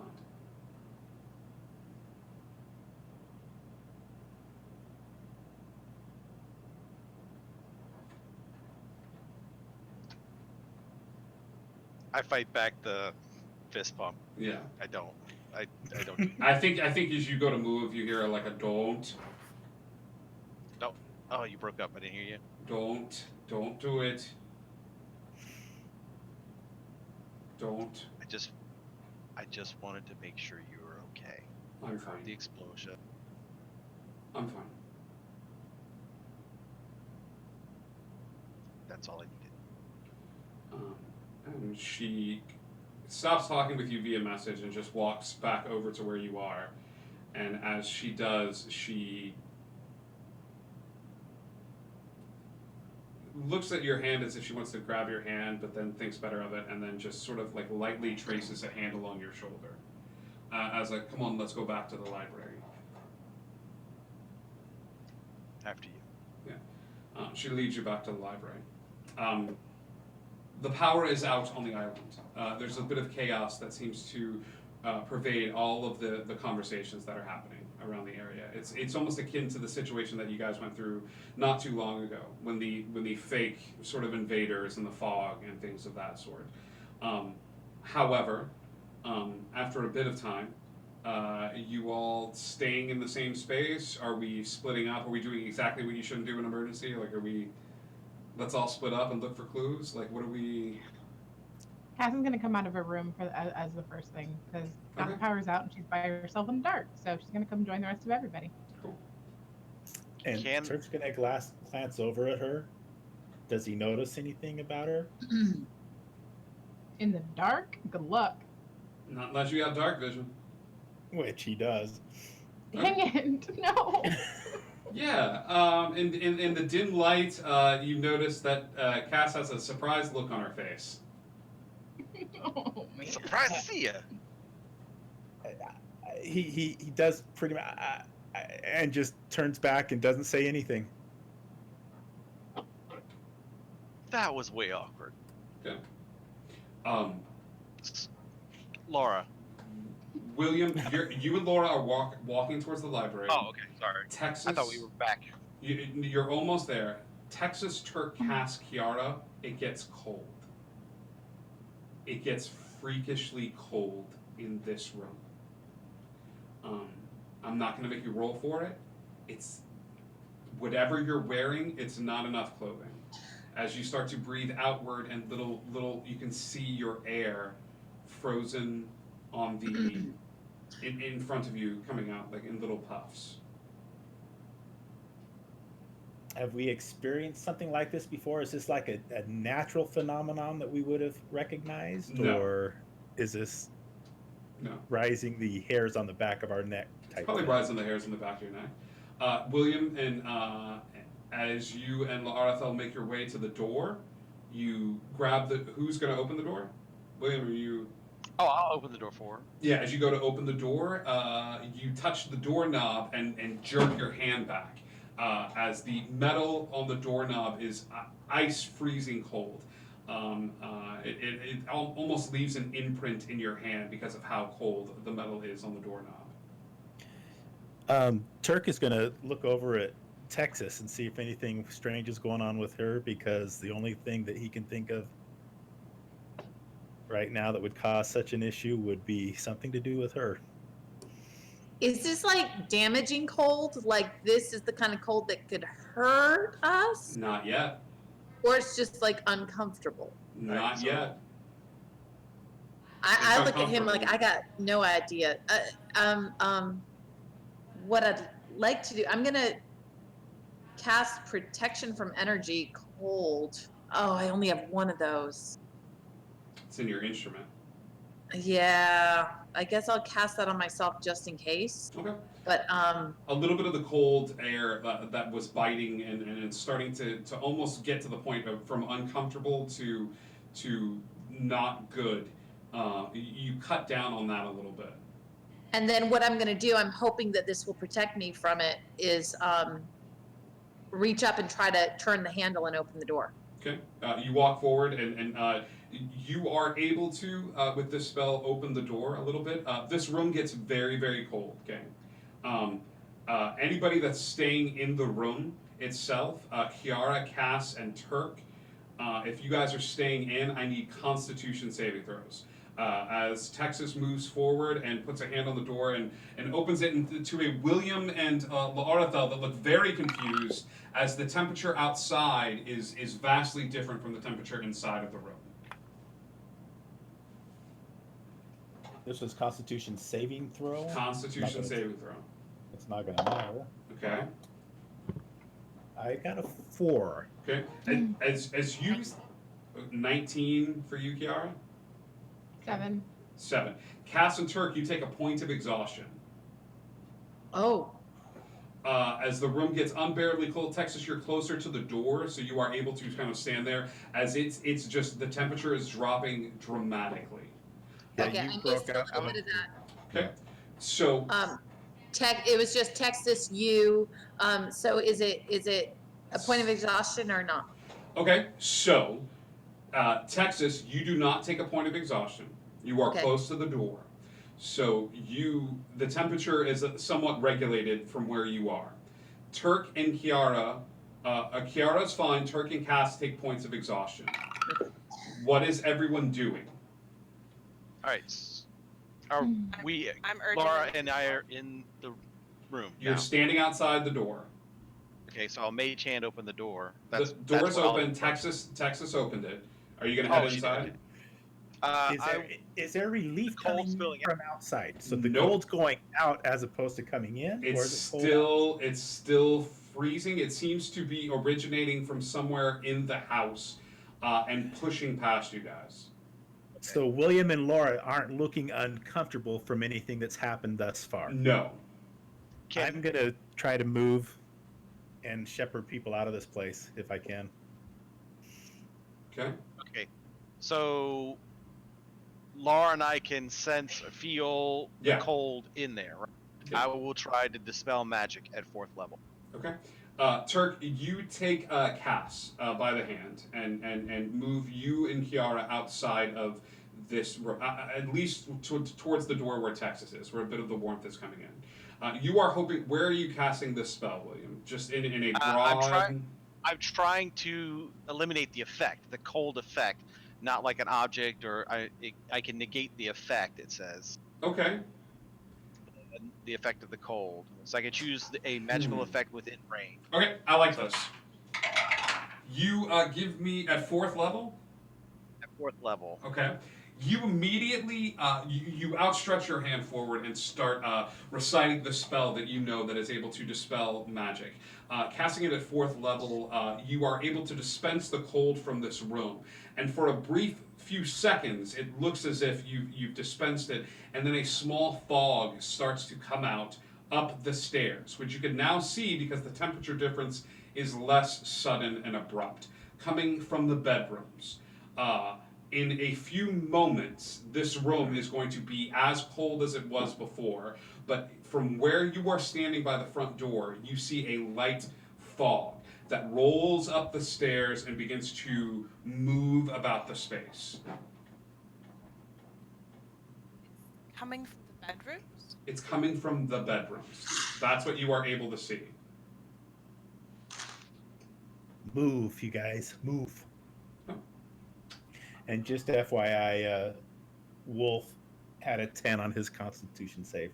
Okay. I don't know if he needed to take one or not. Wolf is going to take a point of exhaustion. Okay. And Turk, does that put you at 2? Or who? At Did any? 2 points? No. No, that's I'm at Cass. 2. Cass is I'm at at 2 2. points of exhaustion. Cass, you're feeling Yeah, so it. I'm. Yeah, everything's a disadvantage, and I'm real slow right You're now. real slow. Can I see which room it's coming from? If you'd like to step inside the house, you can. I I'm- never left. You never I was left. urging those two towards the door. Okay, Cass, give me Kiara, since you pushed Turk and Cass out and everybody else is sort of gathered around the front door, Kiara, give me a perception check. 17 plus 7. Okay. It's coming from Cass's room. Give me a Constitution saving throw at disadvantage. It was the same roll. It's a 16. 16. Okay. Once again, you are able to fight down this cold, even at disadvantage. That's an insanely good Constitution. I have a saving throw. plus 2, so it's not that great. I just rolled. Yeah, no, that's great. Okay. Yeah, you managed to fight through the cold once again, like sort of shivering in this space. Do you share this information? Yeah, I'm gonna take a couple steps back towards the door, and I'm gonna say, Cass, what's in your room that's emitting this cold? And Turk's going to reach out and grab Kiara's hand and start dragging her out as well. Are you? As she's Do you speaking. let him do this? I was heading towards the door, so Do you let him pull you out? I don't know. Okay, contested strength checks, gang. Oh boy, I have that -1. No, he's pulling me Yeah. out. Good luck. Yeah. So you're like, no, I don't want you to go. Oh. 3. Yeah. 3. Okay. I rolled a 19, but I don't get any pluses. Okay. You are pulled out of the house. No one has to make any con saves. We can talk about it out here. Okay. Cass, What do you mean, cold thing? It was fine when I left. the cold was coming from your room. Why? That is an excellent question. Okay, Do you have let's all go anything in your look. room that would You become can't go in cold there. once power is lost? Does her room have a window to the outside? It's kind of a sub base. Some of you put windows in your room. If Cass specified a window in her room, but I'm almost positive She she did was not. one of the few that did not. Because it was subterranean, yeah. There's no window in what I Never designed. mind. Now, Texas, you are still protected from the cold. Yes. Oh, I don't know how long I am though. I need to double check. Oh, 1 hour. I'm good. Goodness. Is there I don't- anything in your room that, if we lost power, could have been released? I mean, all I got is my beer fridge, and I'm not too worried about it having caused something like that. Dang it. I don't think so. The only thing. No. Some Maybe item one that of the you... things that I don't know. I don't think so. I don't know.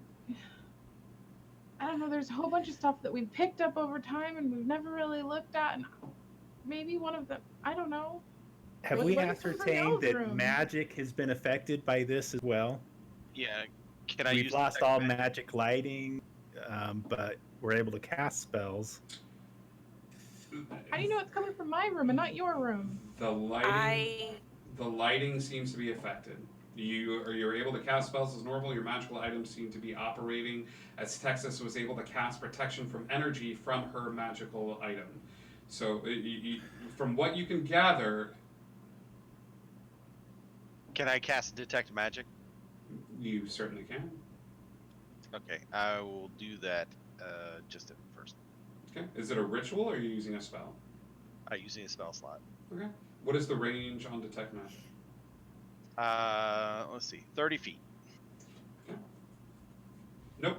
So if I stand at the door, Not at the door. not We within didn't 30 take feet of the door. Nope. So the cold that's being created is not magical. Nope. Well, not that we can tell. Not that you anyway. can tell. I mean, it's not. If there's an item that freezes the air, you're not going to see traces of the magic on the air. You would see a source of magic like Yeah. The freezing cold the air. itself is just the effect. It's not generated by a. Yeah. It's not a magical effect. So here's a question.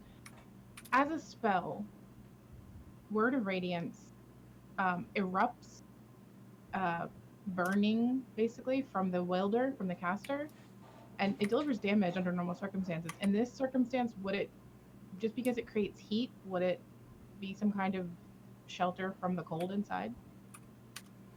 You would still take damage for it. If the spell damages, there's no way to get around not like delivering damage. I've seen certain individuals like wizards and sorcerers in other games prepare a spell but never set it off, so the fireball sits cradled in their hand. So you have 6 seconds of heat that you're holding in your hand, but you're wasting the spell slot to do that. I gotcha. Well, that's 6 seconds. I don't think I could do this in 6 seconds, so. I got a question. Okay. I'm wanting to try it on the unique side of the spell. Okay. All right, so it's called Storm Sphere. Okay. It creates a 20-foot radius sphere of swirling air, Okay.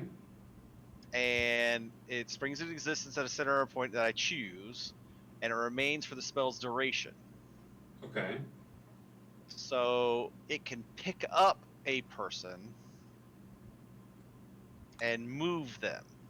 Okay. My question is, it's newly generated, like the sphere itself, Sure.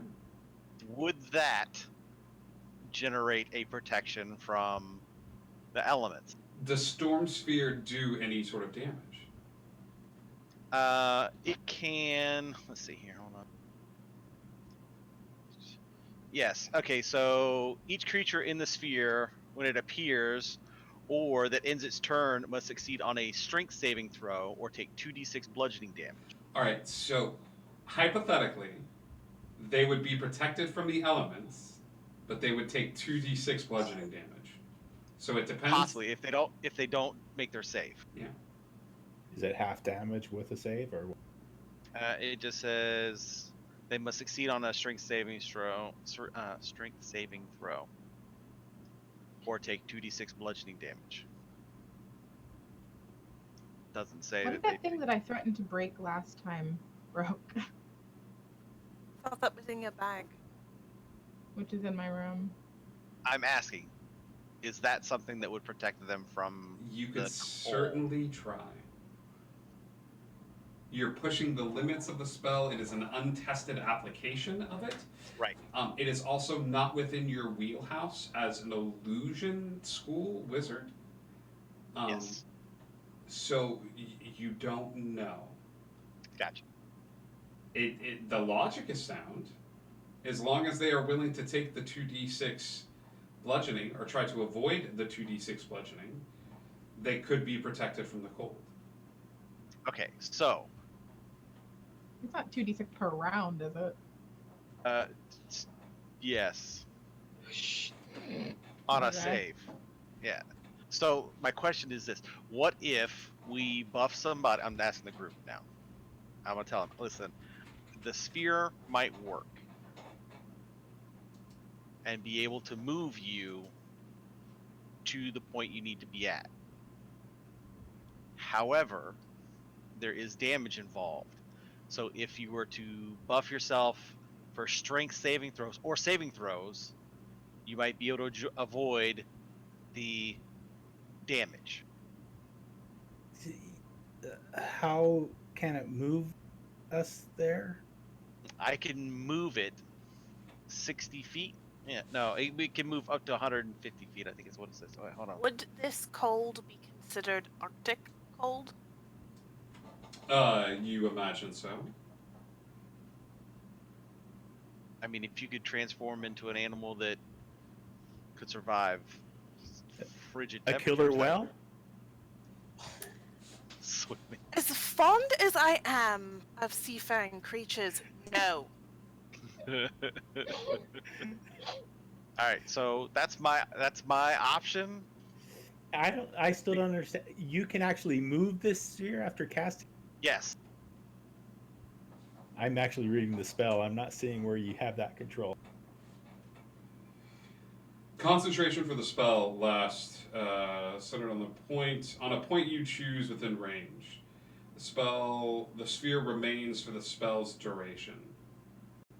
Oh, so it sounds like that sphere doesn't move. Sphere space is difficult terrain. Yeah, you're able to cause a bolt of lightning, but I'm not seeing where you have being able to move the sphere once you've placed it.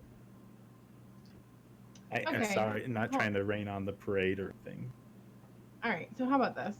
I just want to avoid having to go into the middle of this thing and try to make my strength saving throws. What's the distance from the door to my room? Like, estimate. 100 feet. No, I'm trying to get ballpark this. Let's go. I don't know. Let's go 60 feet.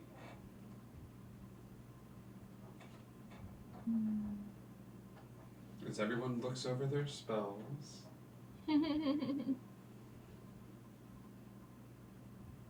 Okay, it's honestly my responsibility to do this, so No, I think there's no way she's getting away from Turk to go back into this building. mention the eyebrows again and she's getting away. Laura, do you have any idea? Laura looks If in. you're wanting to look in there, I think that Arctic animal, penguin. Laura's I wanna see. looking through scrolls. She's like, "This is a little out of my wheelhouse. I mean, I have a jacket. I mean, I don't know.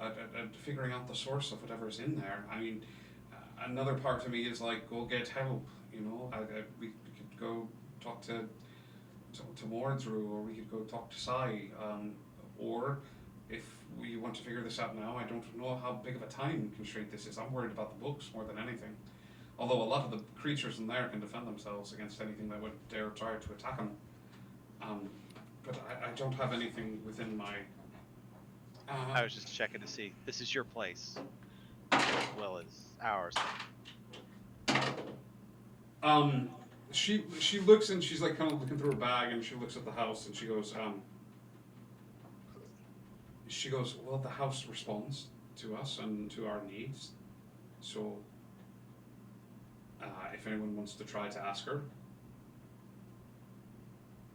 Well, okay. You could try that, or you could try something else. I don't. Cass is gonna try and put her hands on the wall, not the door. The door's gonna be real cold. Okay. And be like, what's going on in my room? And she's gonna make that scrunched up face that kids make when they're trying to concentrate real hard. Sure.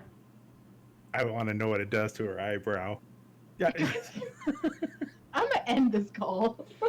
The door to Cass's room swings open. And more of that cold comes pouring out. That fog that was coming out from the crack in the door is like picking up. and the door is open. You see faint wisp of light that seem to be coming from a weird source in the middle of Cass's room. That's all you are given. Where did she put the books down that she brought in from the library? I imagine they're still in your hand. No, because you went into your room. They're in your room. Okay. If you guys want to wait here, I'll go get help. I'll convey what I felt. Or you can send Wolf to get help. Kiara, can you cast polymorph? Can you be a tauntaun? I can cast polymorph, yes. Can you make me into an Arctic wolf?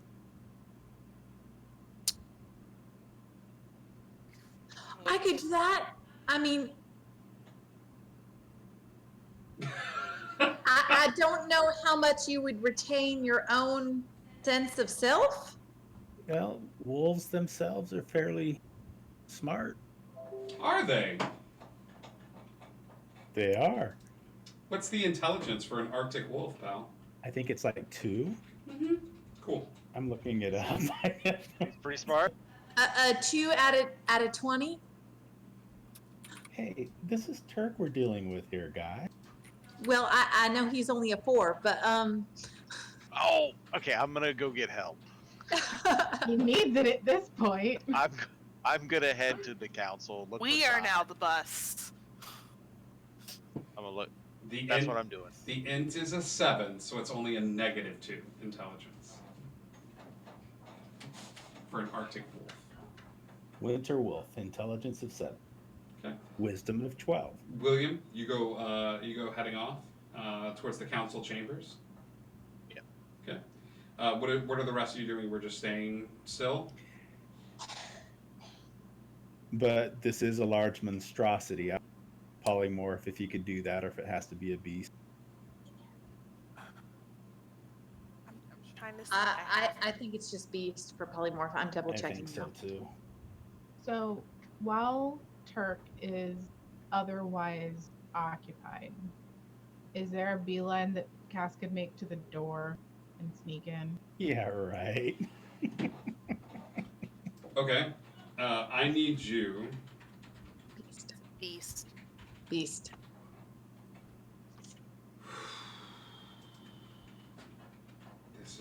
This is bad. Okay. While he goes and Turk turns around, your speed is halved.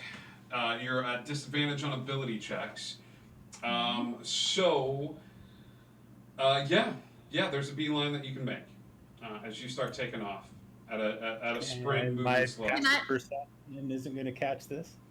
You are there. You are sort of paying attention to this situation, but at the same time, you're also engaged in conversation with Kiara and Texas about polymorphing. Hey, thanks for the raid, gang. Chaotic Oh Holiday. my gosh! You guys are the best. Hello, Kiana calling. I'll say this. Cass is going to have to make a dexterity check here. Turk, you're a little preoccupied. I'll give you a dex check contested at disadvantage.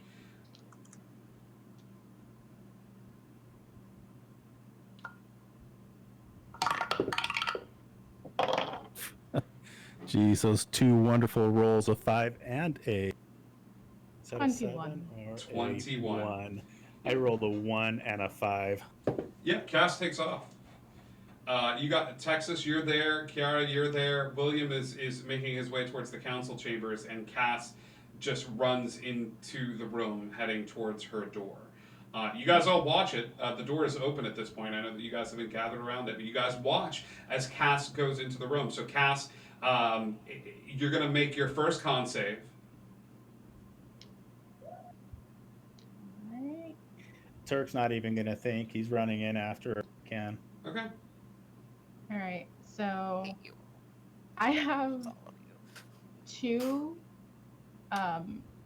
two things that I'm gonna be using as I try to get to the door. Okay. I have a Red Bull inspiration for an Okay. advantage roll. Okay. And then I also have my lucky dice from William back when he was our DM, Okay. which is a reroll. So what you're using first? It doesn't matter. Okay. What Con I'll save. use Give me a con save. on save. Okay. At advantage, you're using one of them. Oh, okay. Yeah. 16. Okay. You manage to fight off the cold. You get about halfway to the room. Turk, you've noticed that she's moving into the space, so you take off as well. Yep. Turk, give me a con save. 19 plus 2. Yep, you're fine.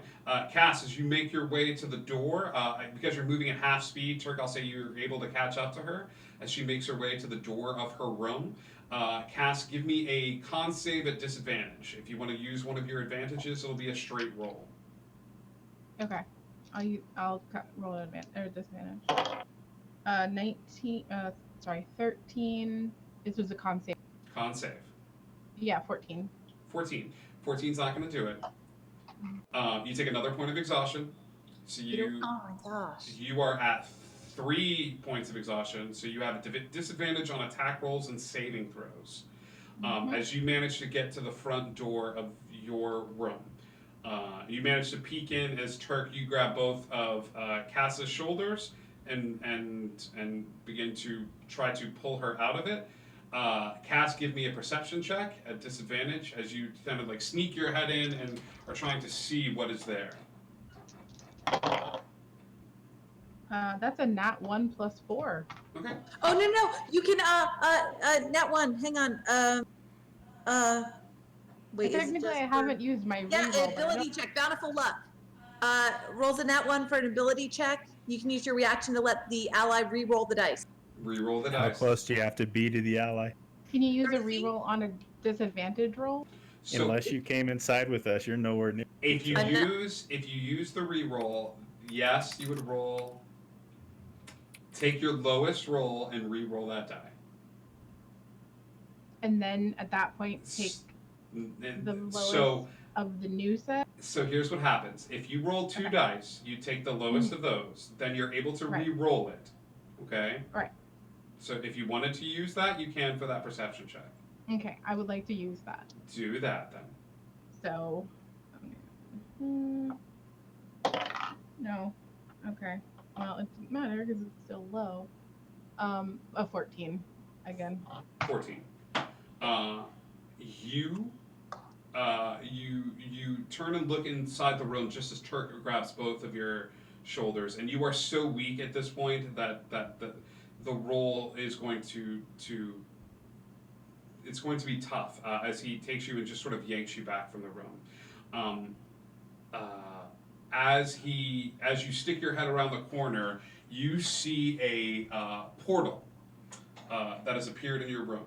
Little sparks of electricity that seem to be pouring out of it. It does not look arcane in nature, but standing before you is you. Long black hair. You see your skin is a little pale. You look a little bit older, a little bit, so you've got some frown lines around the eyes, and you're just walking around the room, sort of tearing the room apart. Until your foot kicks onto something at the bottom near the bed, and it looks like one of the books you took from the library. You bend down, you pick up the book, and as you come up, your other youth looks at you, smiles big, and blows you a kiss, and walks into the portal as it closes. Turk, as you yank her back. Does the cold disappear? The cold energy in the area stops. Immediately, okay. Is it still cold or is it? It's still really cold, but it's not. Yeah. The fridge door is not open. I'm gonna be doing what I can to haul her out of here. Give me one more saving throw, Cass and Turk. One more con save. Is this at disadvantage? Yep. Jeez. That's a 5. And that's the 6 for me. Yep. Point of exhaustion for Turk. You are at 4 levels of exhaustion as all of your hit points are suddenly halved across the board. Say that. Your say that hit again. points are halved. Any hit points you have go to half of that amount. Right. What is half of 45? How do you want me to do that? Round up or round 22. 22. round down? Turk comes out of the room, and you guys all feel the cold begin to dissipate from outside the door. William, as you are running towards the council chambers and manage to start banging on the door, greeted by Mordrew, Sai, and an individual that you've never seen before, who's wearing a what looks to be a very, very, very smart 3-piece suit, and it sort of androgynous features, but looks to be engaged in a conversation with Mordrew and Sai. But as you bang on the door and you explain what happened, the 4 of you go running back towards the space. Turk, when you get Cass outside, her skin is blue. And I am actually, I'm swearing at her. I'm not going to say what I'm saying at the moment because I just don't say that. But Cass, and I'm trying to rub her skin, doing the whole, see if we can keep the frostbite from setting in, Okay. and help me, guys. Yeah, I'm with them at this point, right? I ran Yeah, You out are. too. we're all outside. Is I can't do that. Never mind. Shoot. Okay. Did anyone other than me take damage? Oh, other than Kiara earlier, but in the cold, was it exhaustion or did anyone take physical damage? No one took physical damage. All right. I can cast Cure Wounds once, Okay. level 3. Okay. No, hold It's on. not Hold going on. to do anything for her. You can cast I it would once. though, because I wouldn't know that. She would I know. just you know she would. looks like crap, Texas and I want outshined to help. does. Yeah, she warms her hands up and extends that magic, and you see the magic Yeah. like. I mean, I know. And Turk would expect it of you, and exactly, but it's just exhaustion. Oh my gosh, I rolled on 3 d8s. I rolled a 2, a 2, and a 1. You That, rolled a 1. Yeah, that's right. I can't re-roll that one. The 1 is now a 3. So that is. Can she roll? Do you get that bonus for you with the luck? Does that? It's The extend to bountiful you luck. No, personally? that's different. Oh, It's it's because only I'm a bonus halfling. player. It's a halfling feature. I don't think it's ones on healing and damage. Oh, it's not. not. Okay. I'm gonna double Then check. it's 5 plus 5. 10 points. Yeah, you extend that healing energy out to her, but Cass's eyes are just sort of like fluttering, like fading in and out of consciousness as she's replaying the image over and over again of herself standing there smiling back at her, long black hair, and then as you replay these images over in your mind, William, as you come running up with Mordrew and Sai and this other individual, you see something you remember something very odd, Cass, I think right before you fall into a exhausted unconsciousness. You realize that you did not have your holy symbol when you were standing there. This version of you had something a little different looking. This version of you had something else wrapped around their neck. They were wearing a pendant, but it looked extremely different to what you normally wear. Did it look familiar to her? It actually did. I'm trying to find a good picture of it. As you see this, I'm going to go ahead and post in the Discord for everybody to see. And I'll post a picture of this after the episode ends. But you remember the last image you saw was that of a skull with a snake coming out of the mouth of it, wrapping around the skull. And that is where we are going to end tonight's episode. Cass's eyes are gonna dart open real quick, and she's gonna pass out. Yeah. Would Turk have seen anything inside the room as he was Nope. grabbing? You His you sir were was you were grabbing her. you was Yeah. like, we got to get this girl out, and you grabbed both of her shoulders and you yoinked as you were just trying to get her out of the room. So we will pick up next Thursday with the start of our next arc, which is going to be weird, and I'm excited as we get. And Turk's gonna still be cussing at Cass as the next episode starts. As Cass falls into unconsciousness with a string of obscenities laced. She's also getting saber-toothed tiger cuddles. Yes. Everybody's trying to warm her up as the other individuals walk forward. Thank you guys so much for tuning into tonight's episode and getting lost with us. I've been waiting to dive into this particular arc for a little bit. This kind of expands my loves of Tesla and stuff like the Ghost Phone and all sorts of fun things, and it even touches upon one of my more obscure favorite cartoons growing up. So yeah, we love you guys. Captain Caveman? No, Danny Phantom. We'll see you guys soon. We'll talk to you later. Indigo Connect. Thank you for getting lost. We're gonna go raid a channel. Boop boop. Heart hands. And then we'll see you guys on the other side, both literally and figuratively. Bye, guys.